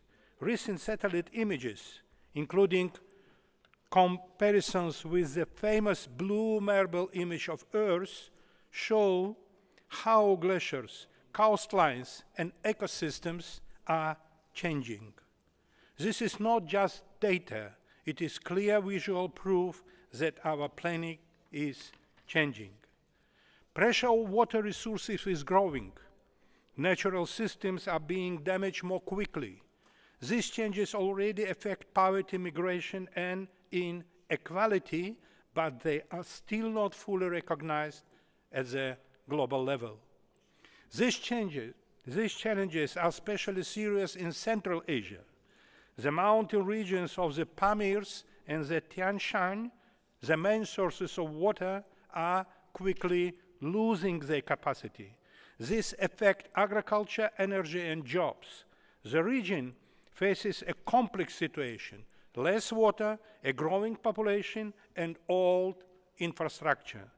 In these conditions, water is not only a resource, it is a shared responsibility. In fact, the water balance of Eurasia is the balance of our lives.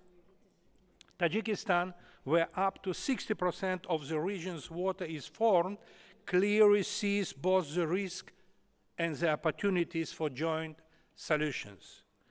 This is why the topic of water needs a new level of open and honest dialogue. Thanks to the initiative of Tajikistan, this issue has become more important on the international agenda. The Dushanbe water process, supported by the United Nations, has become a platform that brings together discussion and practical solutions. At the national level, real steps are being taken, improving infrastructure, increasing access to water and sanitation, and introducing digital and modern solutions. At the same time, Tajikistan is promoting a green agenda, developing hydropower and green finance. Tajikistan follows a simple principle: water should unite, not divide. The experience of the RLC clearly showed what happens when there is not enough cooperation. In this context, the International Fund for Saving the RLC plays an important role as a platform for trust and cooperation.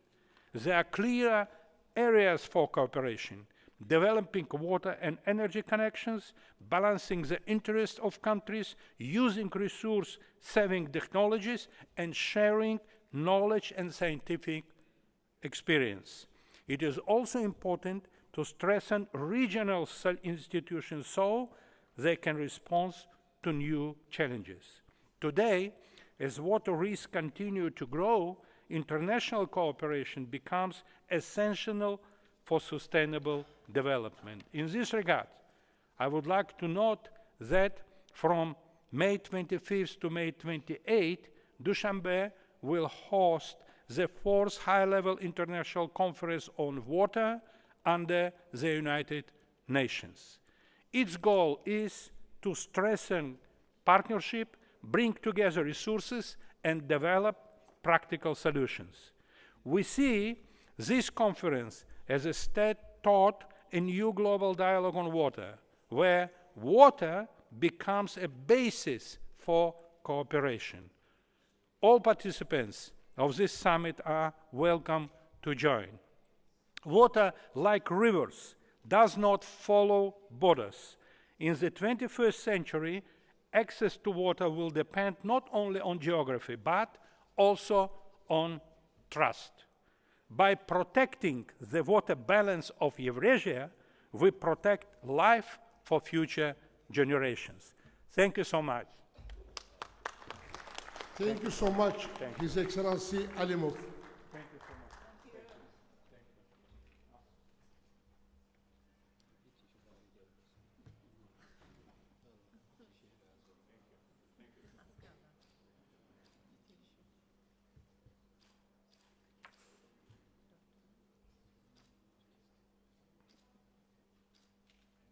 Now, I invite former Minister of Finance of Poland, His Excellency Profesör Doktor Grzegorz Kolotko. Sayın Grzegorz Kolotko, Polonya'nın önceki Maliye Bakanı. Thank you, Dr. Zuber. I'm being presented as the former finance minister. I was also deputy prime minister 4 times in the government of Poland.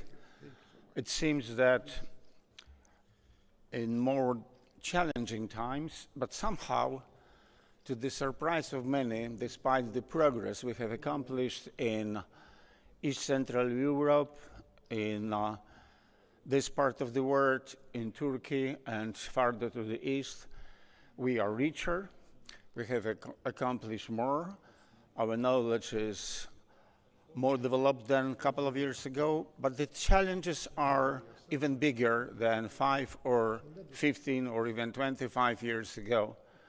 It is interesting to take a look at this summit, to which I attend already for at least the 10th time. Professor Dr. Suver invites former politicians. And therefore, it is quite interesting that we do know what is supposed to be done.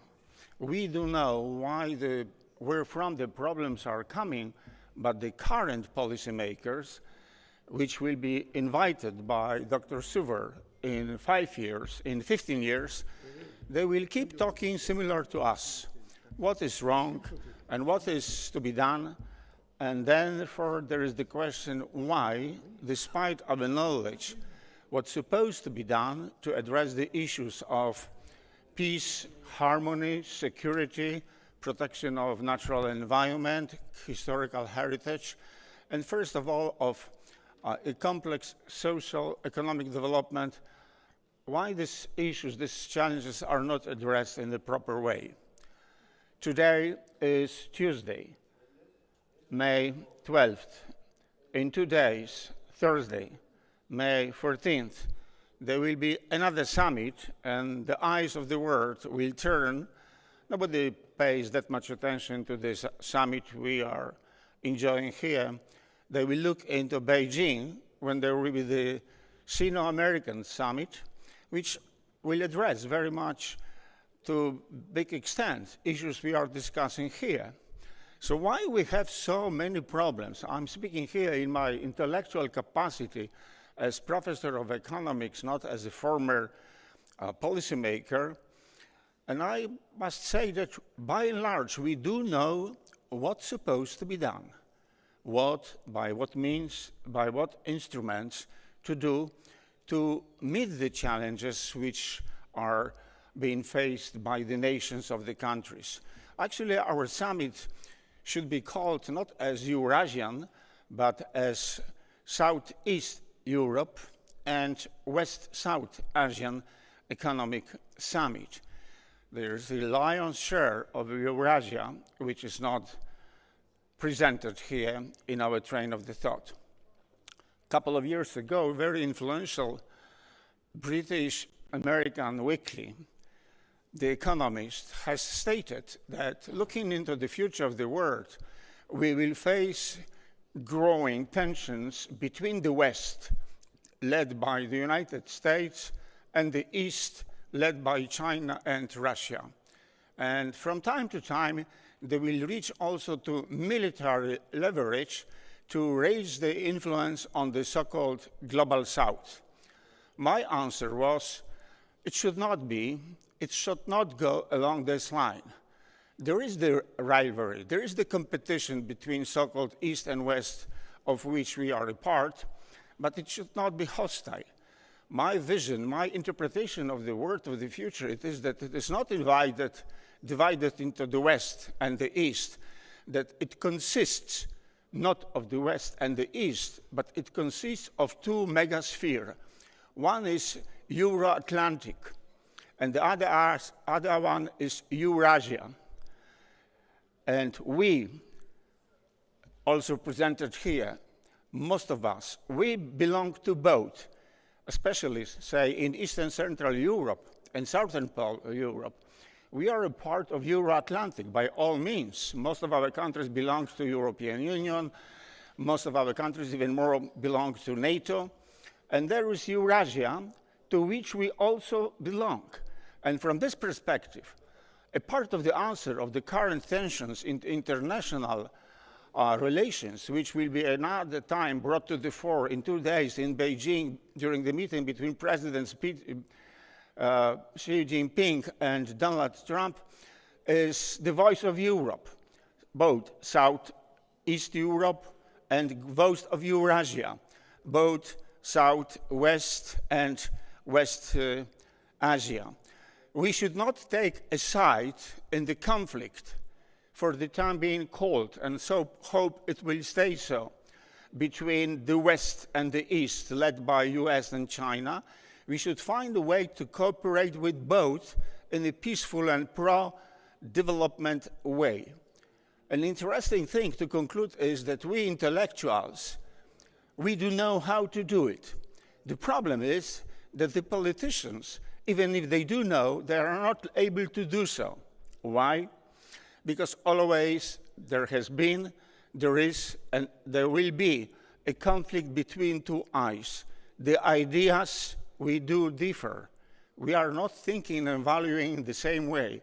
And the interest, especially the economic one, we have contradicting interest. And therefore, a fine art of sustainable for development, peaceful, ecologically friendly, cultural supportive policy and politics is to act in such a way that we will diminish, because we will not close it ever, the gap between different values and the gap between conflicting interests. The solution to these challenges does exist. Intellectuals do know how to attack the issue. The political class is still not up to the challenge. So therefore, the more we have to go according to the way which has been also streamlined by Dr. Suver and the organizers of this Eurasian Economic Summit. But again, in a year when we'll celebrate the 30th Eurasian Summit, we'll discuss similar issues as we did last year, as we do today, because these problems are permanent.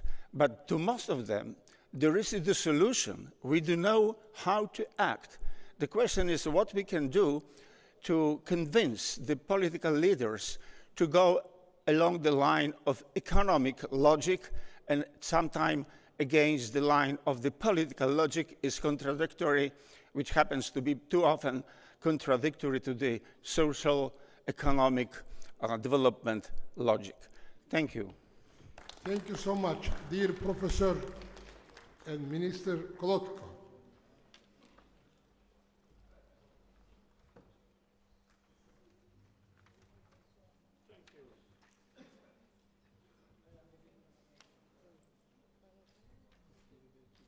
Thank you so much.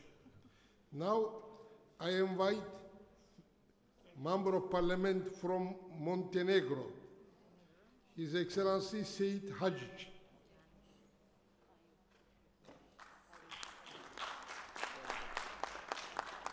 Tekrar söylüyorum, bu yıl Montenegro'nun, Karadağ'ın bağımsızlığının 20. yılıdır. Karadağ'ın bağımsızlığının 20. yılı kutlu olsun. Thank you, Dr. Suver. Montenegro is a small country, but they are even two of us here, me and my colleague Nurkovic, and I will keep my speech short, I think around 2 minutes. Now, please allow me to continue the rest of my speech in my own language. Poštovani dr. Akan Suver, poštovani učesnici Marmara foruma, dozvolite mi da vam prenesem pozdrave iz Crne Gore, najuspješnijeg kandidata i naredne članice Evropske unije. Danas živimo u vremenu velikih globalnih izazova, političkih sukoba, ekonomskih kriza, migracija i sve izraženijih društvenih podjela. Zato danas više nego ikada moramo govoriti o miru, demokratiji i društvenoj stabilnosti kao osnovnim stubovima savremenog društva. Bez mira nema razvoja, nema ekonomije. Bez demokratije nema povjerenja građana. Bez društvene stabilnosti nema sigurnosti. Tercümeniz var mı? Have you translation? Did you give your translation? No. Just. Can I continue? Okay. Tema energija i ekonomija, posljeratnom svijetu, teror, sukobi i prisilne migracije podsjeća nas koliko su savremeni globalni problemi međusobno povezani. Ratovi i sukobi ne uništavaju samo ljudske živote, već destabilizuju energetska tržišta, prekidaju lance snabdijevanja, izazivaju inflaciju i produbljuju ekonomsku nesigurnost širom svijeta. Istovremeno, milioni ljudi prisiljeni su napustiti svoje domove, tražiti sigurnost i dostojanstven život. Upravo zato pitanje energije danas nije samo ekonomsko pitanje. Ono je pitanje mira, sigurnosti i međunarodne stabilnosti. Ako pogledamo oko sebe, vidjet ćemo da u ovom i ovakvom svijetu punom izazova nijedna država ne može djelovati sama i izolovano. Otvorena komunikacija među narodima i državama mora postojati. Dijalog nije znak slabosti. Dijalog je snaga modernog i odgovornog društva. Savremeni izazovi poput klimatskih promjena, migracija, terorizma i ekonomskih kriza prevazilaze granice pojedinih država. Zato je posebno važno da države zajedno rade na stvaranju energetske sigurnosti i ekonomskog oporavka.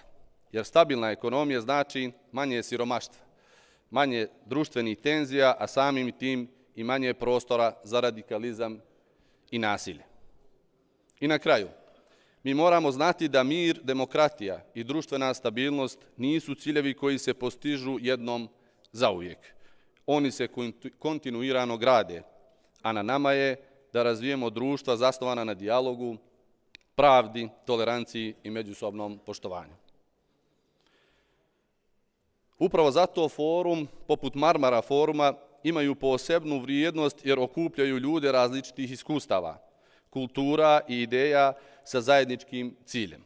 Upravo sve to je konkretan korak ka izgradi stabilnijeg i pravednijeg i mirnijeg svijeta. Neka naš zajednički odgovor na izazove današnjice bude više saradnje umjesto sukoba, više dijaloga umjesto podjela i više humanosti prema ljudima koji su pogođeni ratovima, siromaštvom i prisilnim migracijama.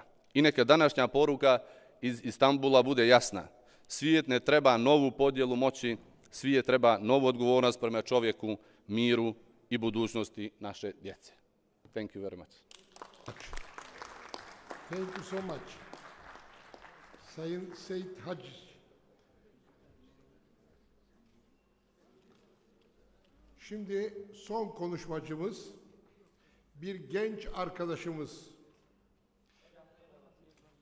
Amerika'da, Kaliforniya'dan gelen genç bir akademisyen. Mademoiselle Lynn Lee.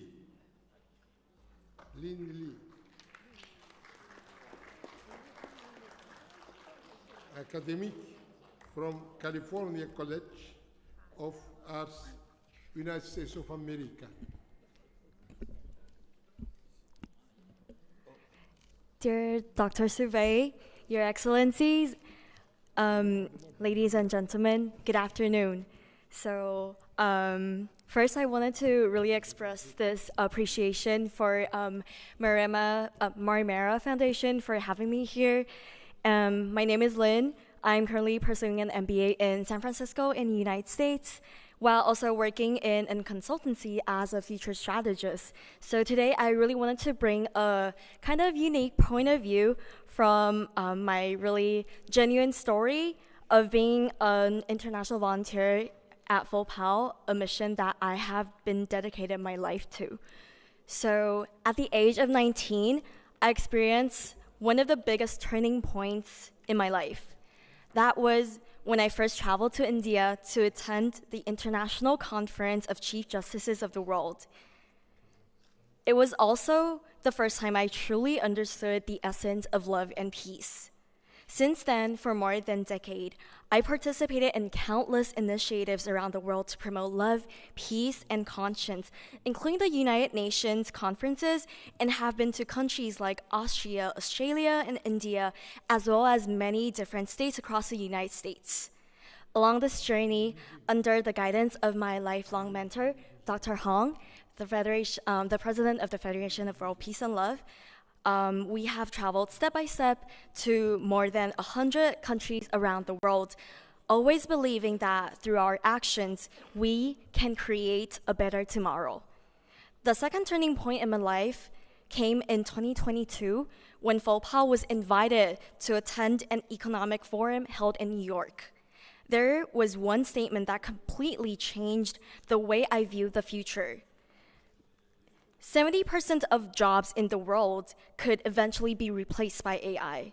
Dr. Hong deeply recognized that the far-reaching impact AI would have on humanity and continuously encouraged all FOPAL members to learn and use AI. From that moment on, I began studying AI and seriously reflecting on how it would shape my own future. Then in 2024, I made another major life decision. I came to the Bay Area in the United States to pursue an MBA at a leading design school. My hope was really to continue expanding my impact in the global center of technology and innovation. Here I am surrounded by the world's top talents, from entrepreneurs to leaders in tech. Everyday conversations revolve around how to become more efficient and more innovative, from Gen AI to agentic AI, and even the move toward an AGI era that may one day surpass human cognition. Standing at the forefront of rapidly advancing technology has made me realize that innovation is a double-edged sword. When AI is used in the right way, it can accelerate medical research, predict diseases, improve education, and even help bridge inequalities in resources and opportunities. But when used in the wrong direction, it can also be applied to precision warfare, information manipulation, and the creation of false realities. Innovation certainly brings better lives, but it also creates new challenges. Whether it ultimately leads the world toward progress or destruction depends on our conscience. And that realization made me reflect deeply on the Declaration of Transparency and Integrity that initiated by Dr. Hong. Sustainability begins with peace, and peace begins with our conscience. Only when innovation is guided by love, ethics, and a genuine care for humanity can it ensure that technology leads us toward a prosperous future. In a world increasingly spiraling out of control and filled with conflict and war, I really believe that love, conscience, transparency, and integrity are the remedies that can heal the world. Today, I am here for love and peace. I am here for the children and people that suffers amidst war and conflict. I don't want our beautiful planet to end in ashes and destruction. That is why I want to create change. And I would also like to invite everyone who is here, these distinguished guests and leaders here today, to move forward together. Let us work together hand in hand, as long as we have the courage to stand for love, to promote transparency and integrity, and to protect peace together. Hope is not far ahead. This weekend, I will graduate from my MBA program. I feel like the best graduation gift I could give myself is to travel thousands of miles to Turkey to meet every one of you here among billions of people in the world within the same moment in the exact time and space. Thank you all for all the visionary leaders and changemakers here today. Let us continue using our love to foster collaboration. Every one of you here is the conscience leader with the power to inspire even more people. Together, let us help the world and guide humanity toward a beautiful and sustainable future. Thank you for your attention. Thank you. Thank you, Lin.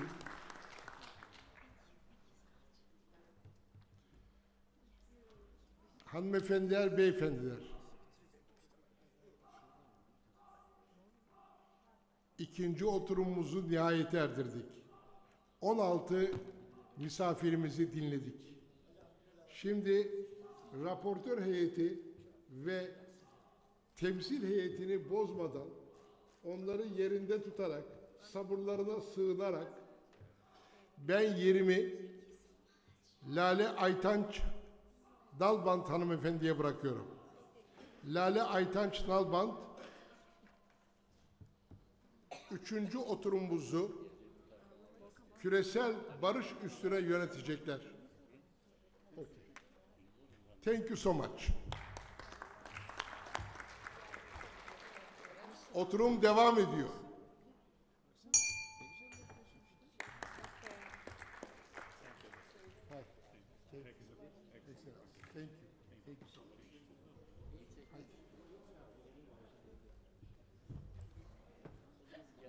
Buradaki kağıtları alıverin.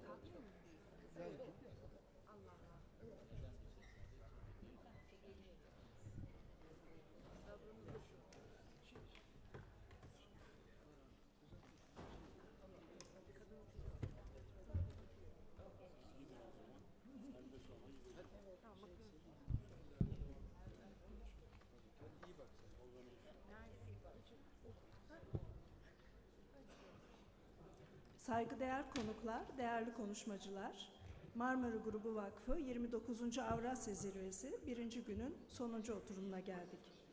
Oturumumuzun konusu küresel barış. Bugün en çok ihtiyaç duyduğumuz kavram. Barış yalnızca çatışmanın olmaması değil, diyaloğun, anlayışın ve insan onurunun var olmasıdır. Bu oturumda da toplantımızın sağlıklı ve verimli bir şekilde ilerlemesine katkı sunacak Marmara Grubu Vakfı temsil heyeti ve raportörlerimize teşekkür ederim. Bugün farklı ülkelerden ve deneyimlerden gelen çok değerli isimleri ve diyalog ortak anlayış etrafında bir araya getireceğiz. Şimdi ilk konuşmacımızı davet etmekten memnuniyet duyuyorum.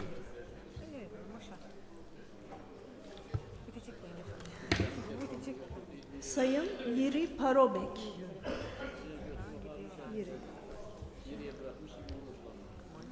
Sayın Yiri Parobek, Çek Cumhuriyeti Başbakanı.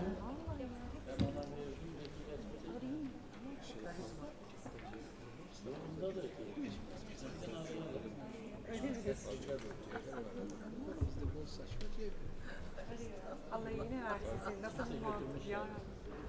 Değişik.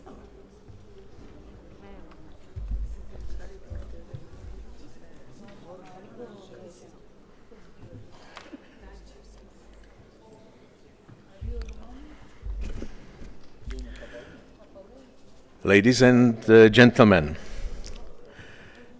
when I spoke at this forum a year ago about the need for peace in the world, I did not anticipate that another center of international tension would ignite so visibly.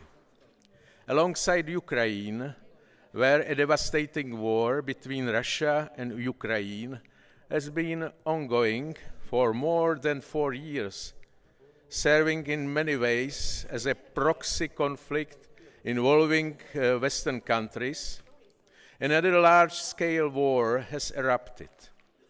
This conflict is taking place in the Gulf region, not far from our host country, Turkey. Both of these conflicts have roots in clear violation of established rules of international law, as they had been respected for decades, essentially since the end of the Second World War. This is not to say that the actions of the aggressors are entirely illogical from a political standpoint. Israel fears Iran's nuclear program, which, however, does not exist. At the same time, Israel's own nuclear capability is estimated to amount to several dozen atomic warheads. The United States, meanwhile, had no rational motivation for engaging in such military action, as Iran does not possess intercontinental missiles capable of carrying currently non-existent nuclear warheads that could threaten the United States, perhaps in 10 or 20 years, perhaps. At the moment, 9 countries in the world possess nuclear weapons, yet only one of them has ever used them. However, today, there are several countries, even within Europe, that would like to become nuclear powers. From the perspective of international security, this is undoubtedly a negative development. The situation in the Gulf region is evolving day by day. It is possible that even today, the speech I prepared at the end of last week no longer fully reflects the reality as it continues to develop. For now, the conflict remains at a stalemate, and it is evident that the military alliance of the United States and Israel cannot achieve its political objectives without a large-scale ground operation in Iran. Such a military operation, however, is politically unfeasible. Meanwhile, the prices of oil and natural gas are rising, which will have a severely damaging impact on the global economy. Turkey is a country that spans 2 continents. It serves as a gateway for the Orient into Europe and, conversely, as Europe's window into the Orient. Turkey is therefore a natural bridge between East and West. It is a country endowed with significant economic strengths and future potential, as well as considerable military power. It also possesses an understanding of the thinking of both Western elites and those in Asian states. As I understand it, Russia has essentially achieved the objectives of its military operation in Ukraine. It has occupied 4 provinces in the east and south of Ukraine, as well as Crimea earlier, regions with a predominance of ethnic Russians. Therefore, it has no reason to continue the war. Likewise, I do not believe it is reasonable for the West or for Ukraine to continue this war for a number of reasons, particularly economic and military ones. Turkey, given its potential and diplomatic capabilities, is well positioned to attempt to negotiate a peace agreement between Ukraine and Russia. Similarly, Turkey could also attempt, together with Pakistan and Egypt, to mediate between the United States and Israel on one side and Iran on the other. In this, I see Turkey's historical role, and I wished to share this perspective with you. Ladies and gentlemen, thank you for your attention. Thank you, Mr. Parobek. If you could just stay on the podium for a second, we have a present for you.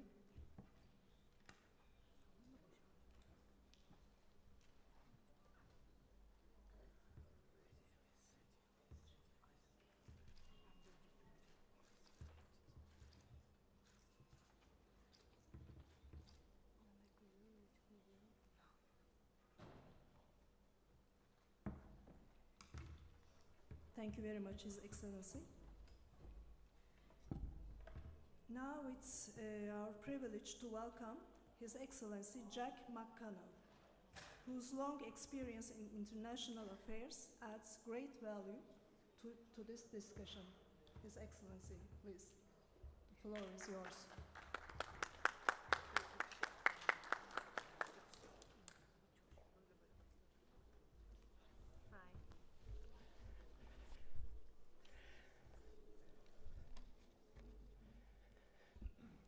Good afternoon. First of all, can I thank the President of the Marmara Foundation for bringing us together in this incredible conference over these 2 days. To see so many people coming together from so many different countries and from such a diverse range of experience is truly special. And it is, of course, appropriate that that happens here in Istanbul, where we have that incredible bridge between the East and the West that has seen its events throughout history, but today it stands as a monument to the need for us to cooperate, not just in our immediate neighbourhoods, but across the world as well. It's a privilege to speak alongside so many other leaders and former leaders and to be able to address this critical topic of global peace. In the 21st century, we have just entered our second quarter. And who would have imagined in either the final quarter of the 20th century or in those first 25 years of this new century that we would be in such trouble, in such disarray, facing so many challenges, facing such drama, and also, in many cases, such poor leadership in our global affairs. We face more uncertainty now than we have for 40 or for 50 years. And inside that uncertainty, many, many millions are suffering. And that is why this topic that we address this afternoon is so critically important. For most of the 21st century so far, we have discussed the critical issues of climate and of global inequality and the need to tackle the issues, the underlying issues that have caused so many problems with our climate and with our global economic system. But now we face a much greater challenge, and that challenge is violence and conflict in almost every continent, the threat of more violence and more conflict, and daily the suffering of millions from the violence and the conflict that has developed. There are more conflicts today in our world than there have been at any time since World War II. And critically, more civilians suffering from those conflicts than ever before, more women being affected by those conflicts directly through the violence carried out either by civilian populations or in some cases by armies and invading forces, and more children affected by their schools being blown apart or by their lives and their families being ripped apart. We see the rule of law. I was going to say collapsing, but not yet collapsing, threatened in our international systems. We see responsibility to protect and other global norms that developed in the early part of this century being ignored, or in many cases simply overrun. And we see a United Nations and a multilateral system that simply cannot cope with the scale of the challenge. And that all results in mistrust, misinformation, in flows of migration greater than we've ever seen before, in increasing poverty, in 2026, in increasing poverty globally rather than decreasing poverty, and of course in the climate change that threatens all of our lives and systems. And as a result, people are scared. But they should not be scared in a world where we have such amazing progress, technological advances that we've never seen before, at a pace that we've never seen before. Communications between individuals and societies and cultures that have never been so fast or so deep before. Scientific discoveries still happening on a day-by-day basis that help solve the problems of the world. Health vaccination programs that rid us of some of the worst diseases and killers that we've ever seen. And where they work, free trade and job creation, company development in more countries than we've ever seen before. And we know that inside that world we are interdependent. This is the key word, interdependence. We know that when war started in Ukraine, countries were affected everywhere because of the reduction in agriculture and food production. We know in the current conflict in the Gulf that the lack of availability of oil and fuel is affecting everybody everywhere. And we know that when the Arctic and the Antarctic ice melts, that the sea levels rise, and we are all ultimately affected by that as well. So we face choices in this world today as leaders and as participants, as those who are engaged in this conference and beyond. We face choices between a multilateral approach or a unilateral approach. We face choices between respect and diplomacy and dialogue, or we have conflict and fear. And we have a real choice between a free-for-all, a me-first attitude from leaders versus a commitment to development, to equality, and to sustainability. And in all of that, I think there are two ways ahead, and we must embrace them both. The first is, as individuals and societies, we must embrace, advocate for, fight for, defend free speech and democracy. This is the way to better decision making. This is the way to have the best leaders. This is the way to have the most productive, the most successful outcomes, to have the strongest, most resilient societies. And there are far too many parts of the world where it is said that democracy and freedom is a poorer system of government, a poorer way of running societies than an authoritarian, repressive way of operating on a day-to-day basis. And we need to stand up for what is right here and say what is right and come together globally, those of us who believe in liberty and free speech and democracy, to stand up for that together and to win the global argument for that kind of system, for those kind of societies. And then secondly, we need to win the argument for cooperation.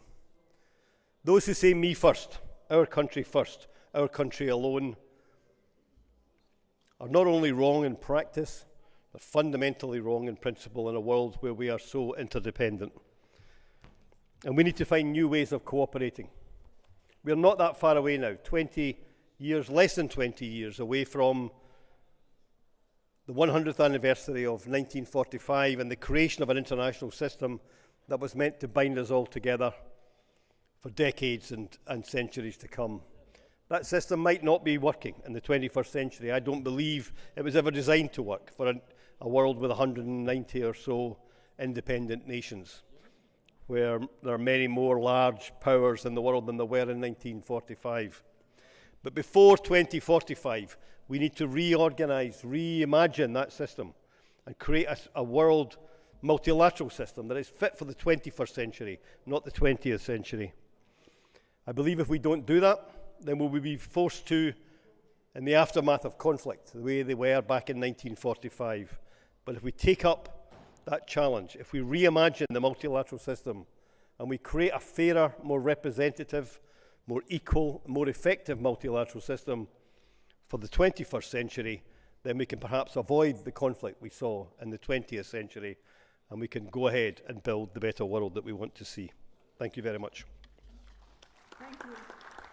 Thank you, dear Mr. McConnell. If you could just stay on the podium, we have a small present for you.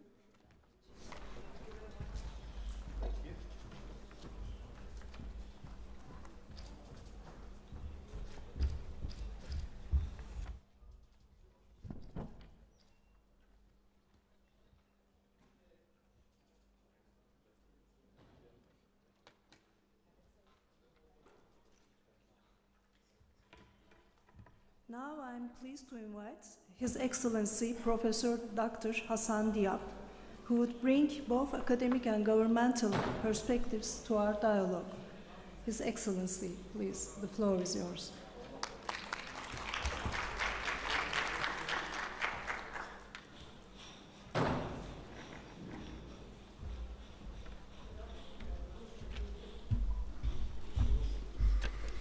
Thank you, Madam Chair. Sincere thanks to summit organizers, ladies and gentlemen. We meet at a defining moment in history, a moment where war, forced migration, environmental degradation, and economic fragility are no longer isolated crises, but deeply interconnected realities shaping a new global order.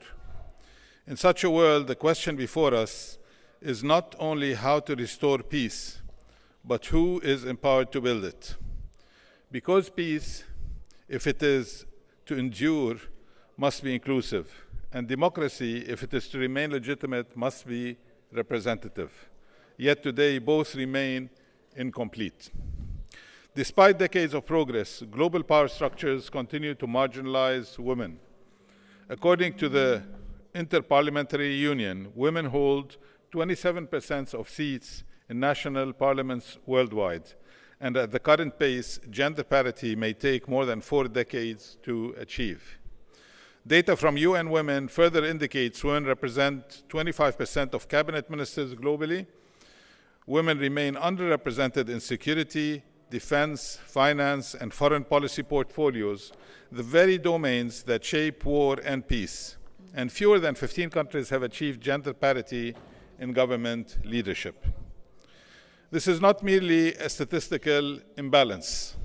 It is a systemic limitation on the quality and sustainability of peace itself. Empirical studies under the UN Women show that peace agreements are 35% more likely to last at least 15 years when women participate meaningfully.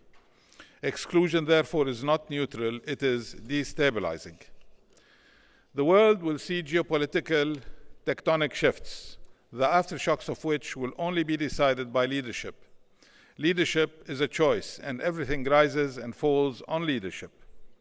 Allow me to turn to Lebanon, a country navigating one of the most severe multidimensional crises in modern history. In the aftermath of a banking system breakdown, economic collapse, institutional paralysis, and wars that severely weakened state capacity. However, societal resilience did not, despite the systemic destruction of villages in many areas in Lebanon. I am a big supporter of women empowerment. While I was forming my government, I made a deliberate decision to move from rhetoric to action. Based upon my insistence, my cabinet was the first in the MENA region to include 30% women. It marked historic firsts: first female deputy prime minister, first female minister of defense, first female minister of justice, additionally, first female minister in the Ministry of Labor, Ministry of Information, Ministry of Youth and Sports, as well as Ministry of the Displaced. This was not symbolic, it was structural and demonstrated a simple truth. When inclusion is intentional, transformation follows. They coordinated the humanitarian responses, led community recovery efforts, built cross-sector coalitions, and sustained social cohesion in moments of fragmentation. This was not incidental participation. It was de facto leadership which promoted a critical transformation. Women moved from beneficiaries to decision makers, from responding to crises to shaping responses, from localized efforts to scalable impact. In today's geopolitical climate, democracy itself is under pressure. Across regions, we observe a widening gap between legal frameworks that guarantee rights and political realities that constrain their implementation. Women's rights, in particular, are increasingly vulnerable to security-driven policymaking, economic crises, and shifting cultural and political priorities. As global power dynamics shift, law is too often reinterpreted through the lens of expediency rather than equity. In such contexts, women's rights become negotiable, and when rights are negotiable, democracy is weakened. The path forward requires more than rhetorical commitment. It requires institutional redesign. This includes embedding women systematically in peace negotiations, reform governance systems to ensure equitable representation, and integrating gender perspectives into economic, environmental, and security policies. Such measures are not optional reforms. They are essential for legitimacy, stability, and sustainable peace. The crisis we face today, war, displacement, environmental collapse, are not gender neutral. Neither can their solutions be. Peace in the 21st century will not be secured by power alone, but by inclusive governance, equitable participation, and shared responsibility. The question before us is no longer whether women contribute to peace. It is whether our institutions are prepared to recognize, include, and be transformed by their leadership. Thank you. His Excellency, thank you very much. Thank you very much, especially for your emphasis on gender equality.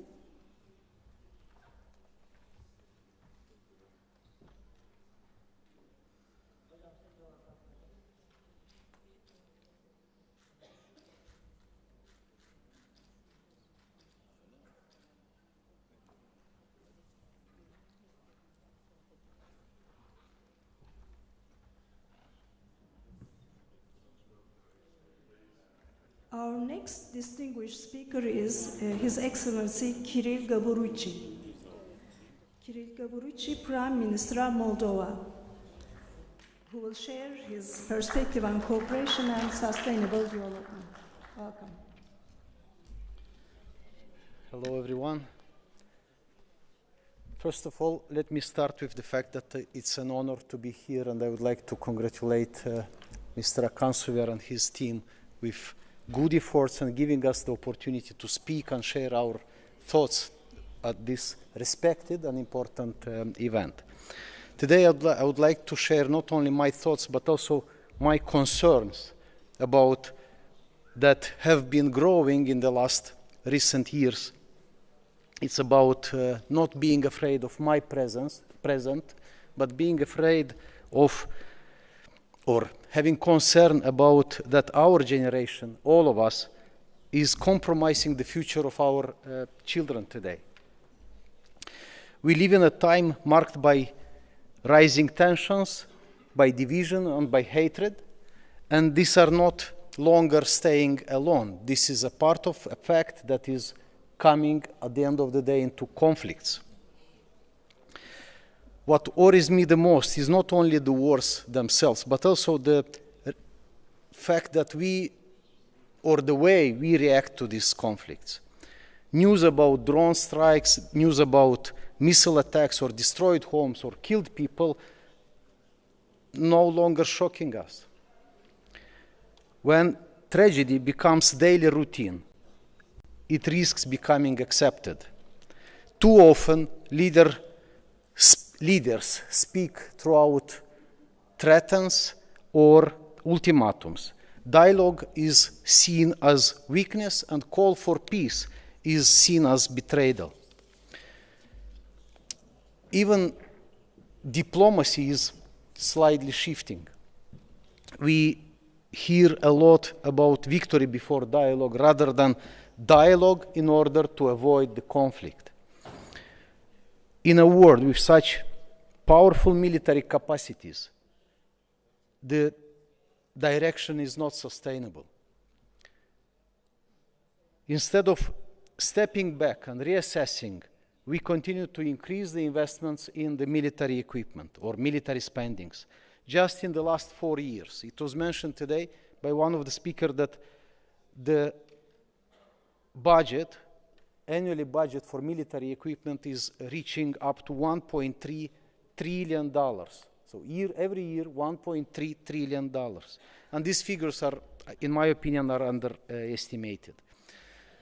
But shows that we are able to mobilize vast resources for destruction. But at the same time, globally, we are facing huge problems and challenges, like we fail to ensure access to study or to education, to school for more than 300 million children. We fail to provide sufficient food for those more than 1 billion population which is suffering from hunger, and we fail to guarantee access to hundreds of millions of people access to healthcare services. This is not the question of capacity, because humanity already have the capacity. We demonstrate that we have enough budgets, we demonstrate that we have enough resources, we demonstrate that we have enough knowledge, and we have the talent to tackle or to address these challenges. The real question is different. Do we have enough humanity? Do we have enough humanity to choose respect over superiority? Do we have enough humanity to treat each other in an equal way? Do we have enough humanity to see that this planet is not a battlefield, but is a home that we have to share? We have to take care of this home, we have to respect and to protect the world in order to be able to transfer it to the next generation. Our responsibility is simple but also very profound: to leave the planet cleaner, to leave the planet safer, to leave the planet healthier for our next generations. Thank you. His Excellency, thank you very much. Thank you. Thank you. There's a small gift for you.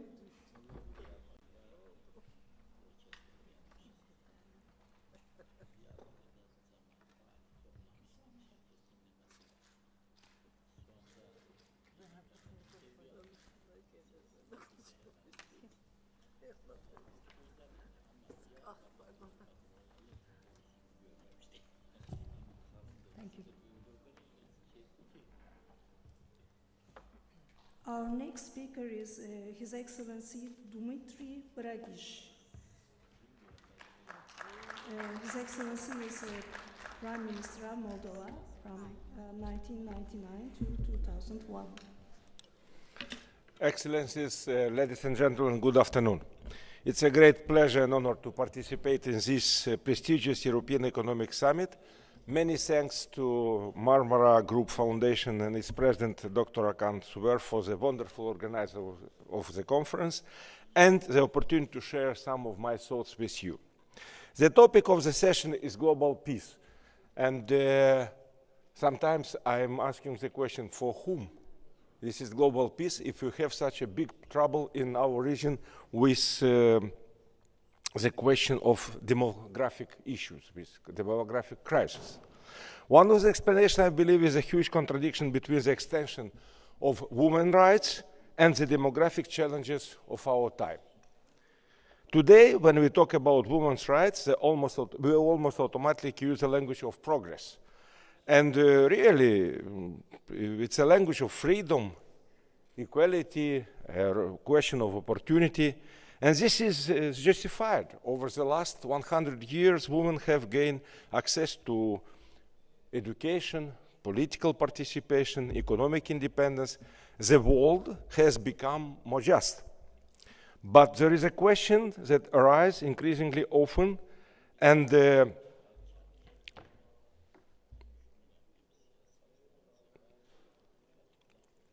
and which is still being formulated cautiously. Why do societies that have achieved the greatest gender equality also have the lowest birth rates? Is this a simple coincidence, or this is more serious questions? This isn't about redefining rights, but rather about social and economic systems failing to adapt the consequences of these changes. Modern society demands two things simultaneously: maximum individual freedom and stable population reproduction. But these goals don't automatically coincide, because of freedom is the ability to choose, including the choice of not to have children or to postpone motherhood. As the more real this choice becomes, the more it influences demographics. This isn't a systematic flaw, this is a logistical or logical consequence. The 21st century women invest years in education, build careers, compete in the labor market with men, and so on. But the demographic model that government continue to rely on remains the same: early motherhood, 2 or 3 children, and long-term family involvement. There is a gap between these two models, and this gap can be bridged with calls to value family or rhetorics about traditions. This is an underlying contradiction. Women are offered freedom, but they are expected to adopt behavior shaped by its absence. And here another uncomfortable thoughts arise.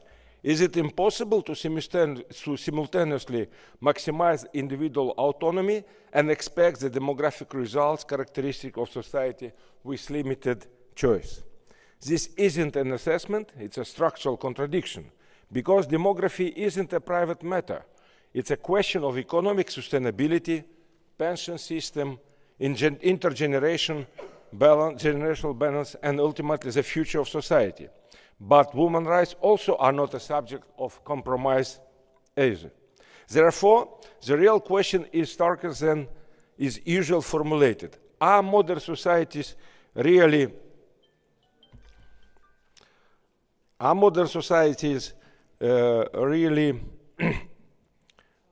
ready to face this question, to lead democratic decline? This requires not cosmetic measures, but profound changes, redistributing responsibility for children between men and women, changing the employment structure, reducing the motherhood penalty, and recognizing that population reproduction is a collective task, not the private decision of an individual woman. In conclusion, I want to emphasize the main point. We are not in a situation where we must choose between women's rights and demographics. But we are already in a situation when ignoring their stance coexistence is impossible without consequences. A strong society in the 21st century is not where women are persuaded to sacrifice freedom for the sake of fertility, and not one where demographics is considered in an outdated problem. It is a society that acknowledges the conflict and works through it, rather than pretending it doesn't exist. Because it is in this conflict that not only the question of population size is being decided today, but also the question of what the model of the future will be. Thank you. His Excellency, thank you very much for your valuable speech. Thank you.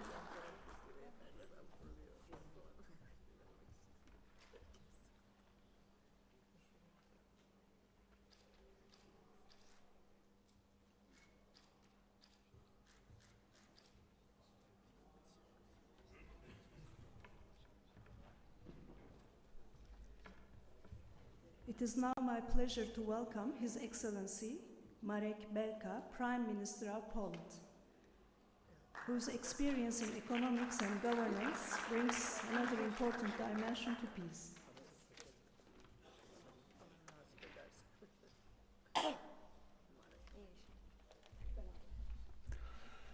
Thank you, Madam. Thank you for inviting me to this forum. I'm for the first time here.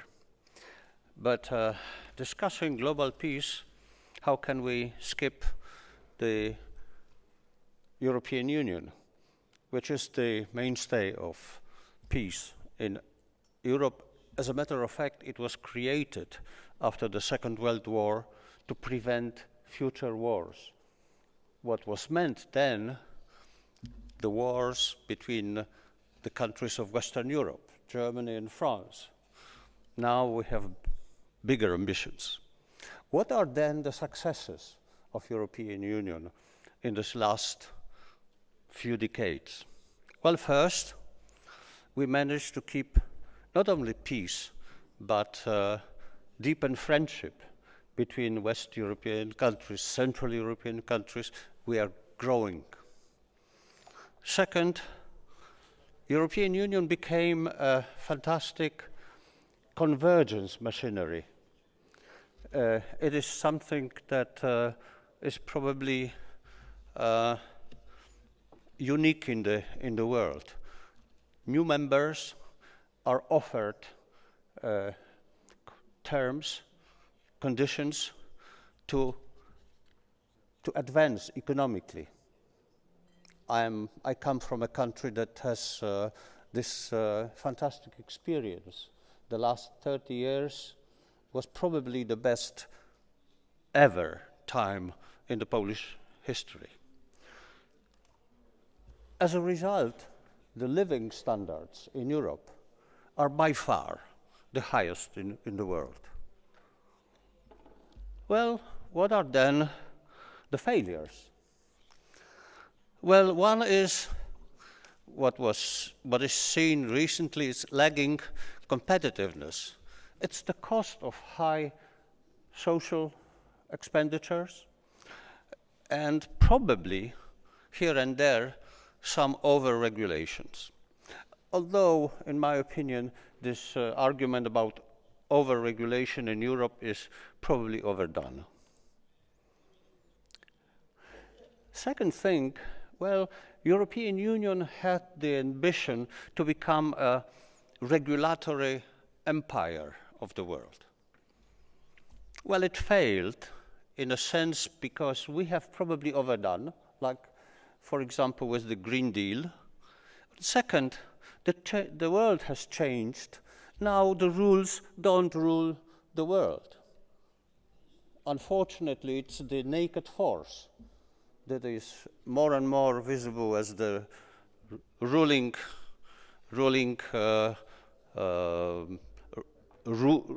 as the rule of the world, so to say. Well, so what to do? First, we have to abandon naive picture of the world. The world that survives, that is now, that we face, is not the world of friends, but rather rivals and even enemies.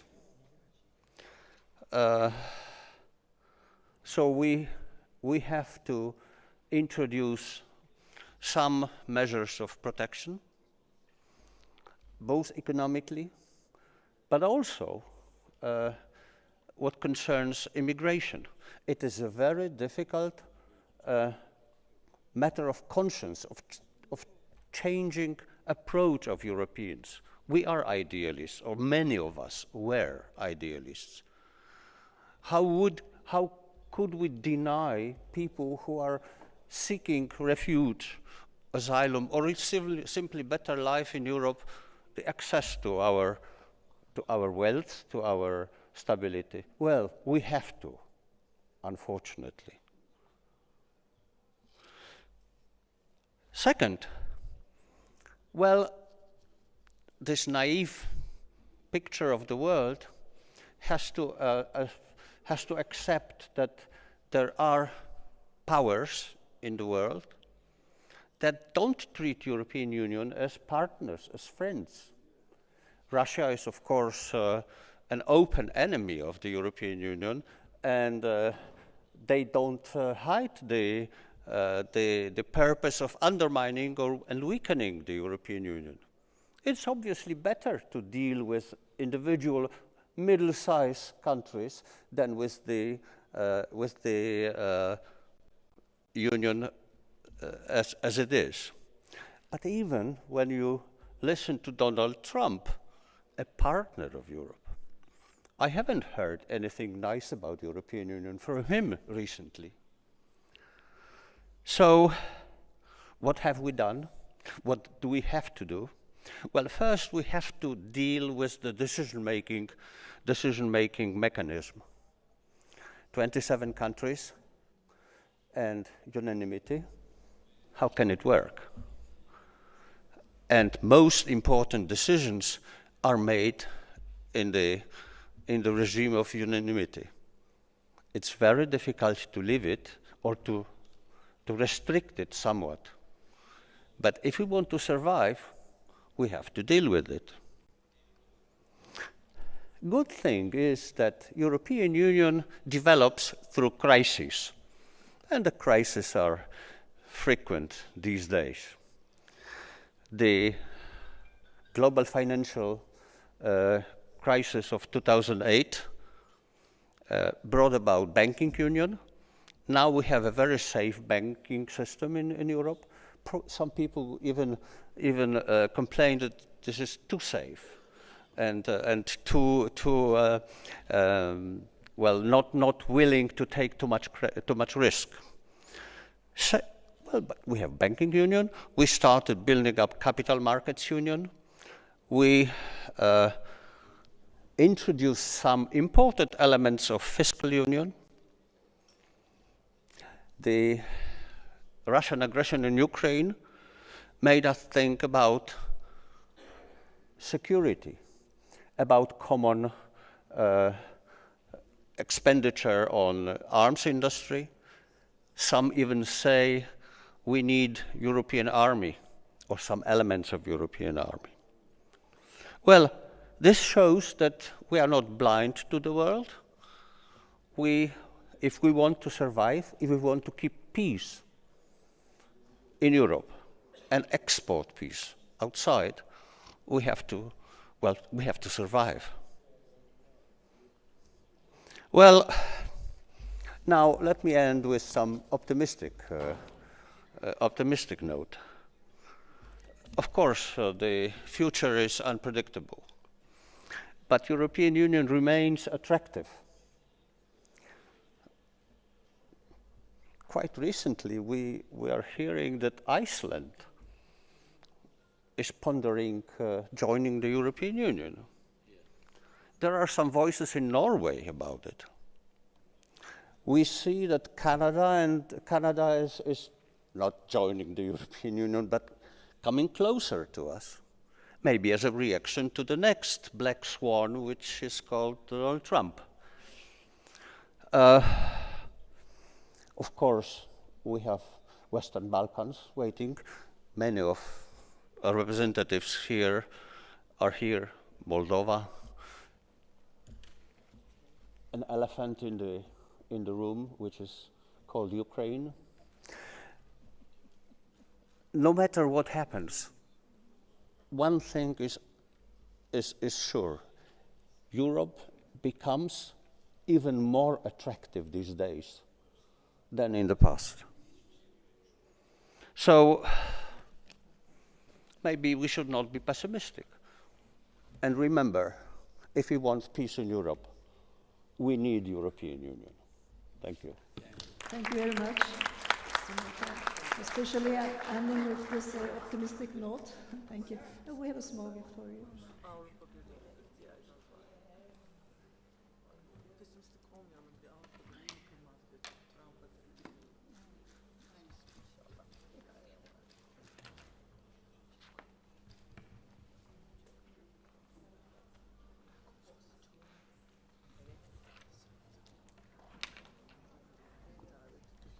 The last speaker of today's session is His Excellency Ambassador Sami Hasan Shukri, Minister of Foreign Affairs of Egypt. Welcome.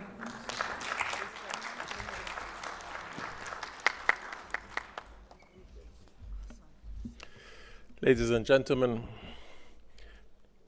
it's a distinct honor and privilege to participate in the 29th Euro-Asian Economic Summit. I want to express my gratitude to the Marmara Group Foundation for the kind invitation. Today's session's topic, global peace, is the overbearing aspiration of the multitudes of people inhabiting our vulnerable planet Earth. Irrespective of race, gender, or religious affiliation, ordinary people everywhere recognize that their personal well-being and that of future generations depends on the creation of a climate of peace. The challenges to global peace today are no different from those in the past. What is different is that the horrific experience of 2 world wars necessitated that the international community raises to define the foundations upon which global peace may become a reality. It was in our collective endeavor to achieve global peace that the United Nations, the Universal Declaration of Human Rights, and institutions like the World Bank and IMF were designed to prevent another global catastrophe. The Charter of the United Nations enshrined the principles and common values that guaranteed international peace and security, equality, human dignity, and the establishment of cooperation as the cornerstone for development. Undoubtedly, the architecture that was established contributed in creating an environment of predictable international governance. Though it contributed over the last 80 years in avoiding the recurrence of global conflict, it was unable to achieve global peace as regional conflicts persisted, with destabilizing consequences of varying degrees and immense human suffering. By the same token, in today's world, we are as far as any time before from achieving global peace.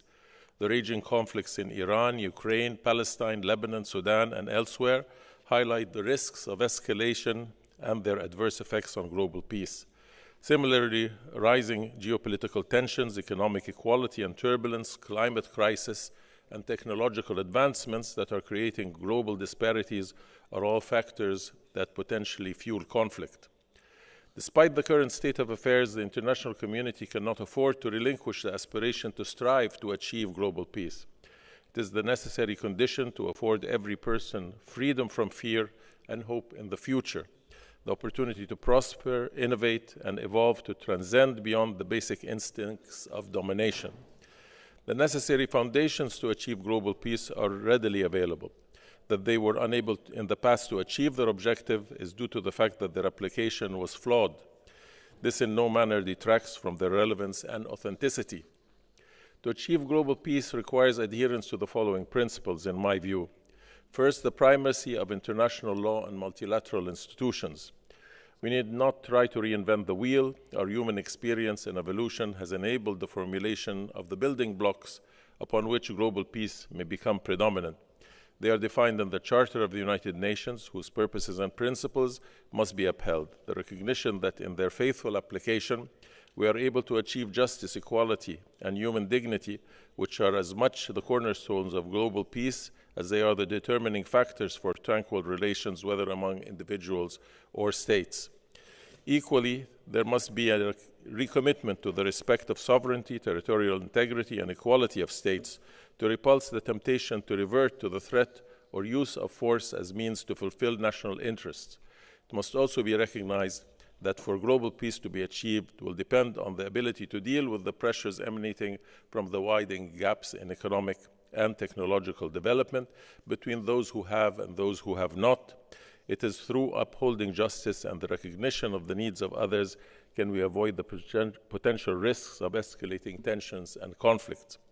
International relations must be governed through a rule-based world order that applies international law equitably, that relinquishes the application of double standards, and that operates on the basis of cooperation and a sense of mutual responsibility to uphold the common values of promoting democracy, respect of human rights, and fundamental freedoms. It is through multilateral institutions, whether international or regional, where mutual understanding and collective action can be formulated.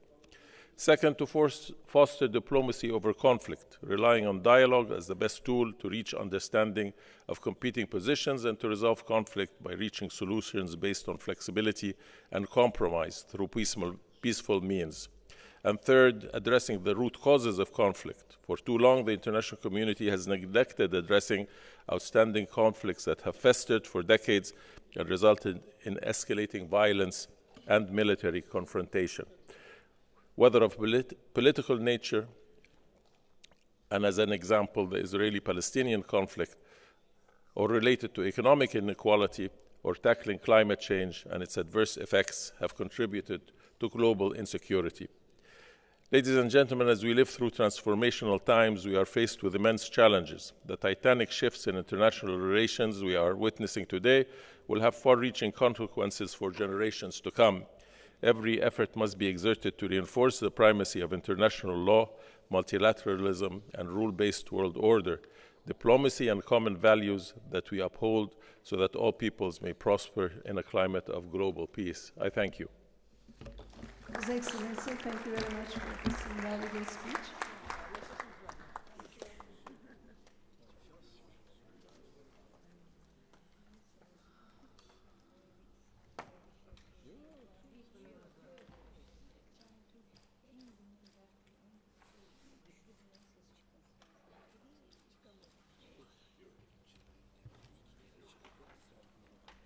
Thank you very much.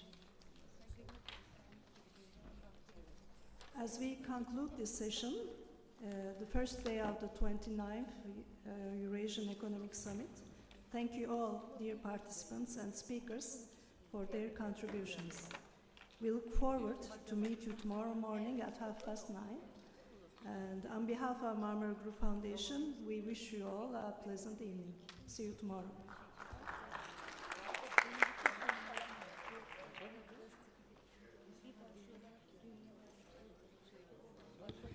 Of course, you're all welcome to join our dinner at 7 p.m.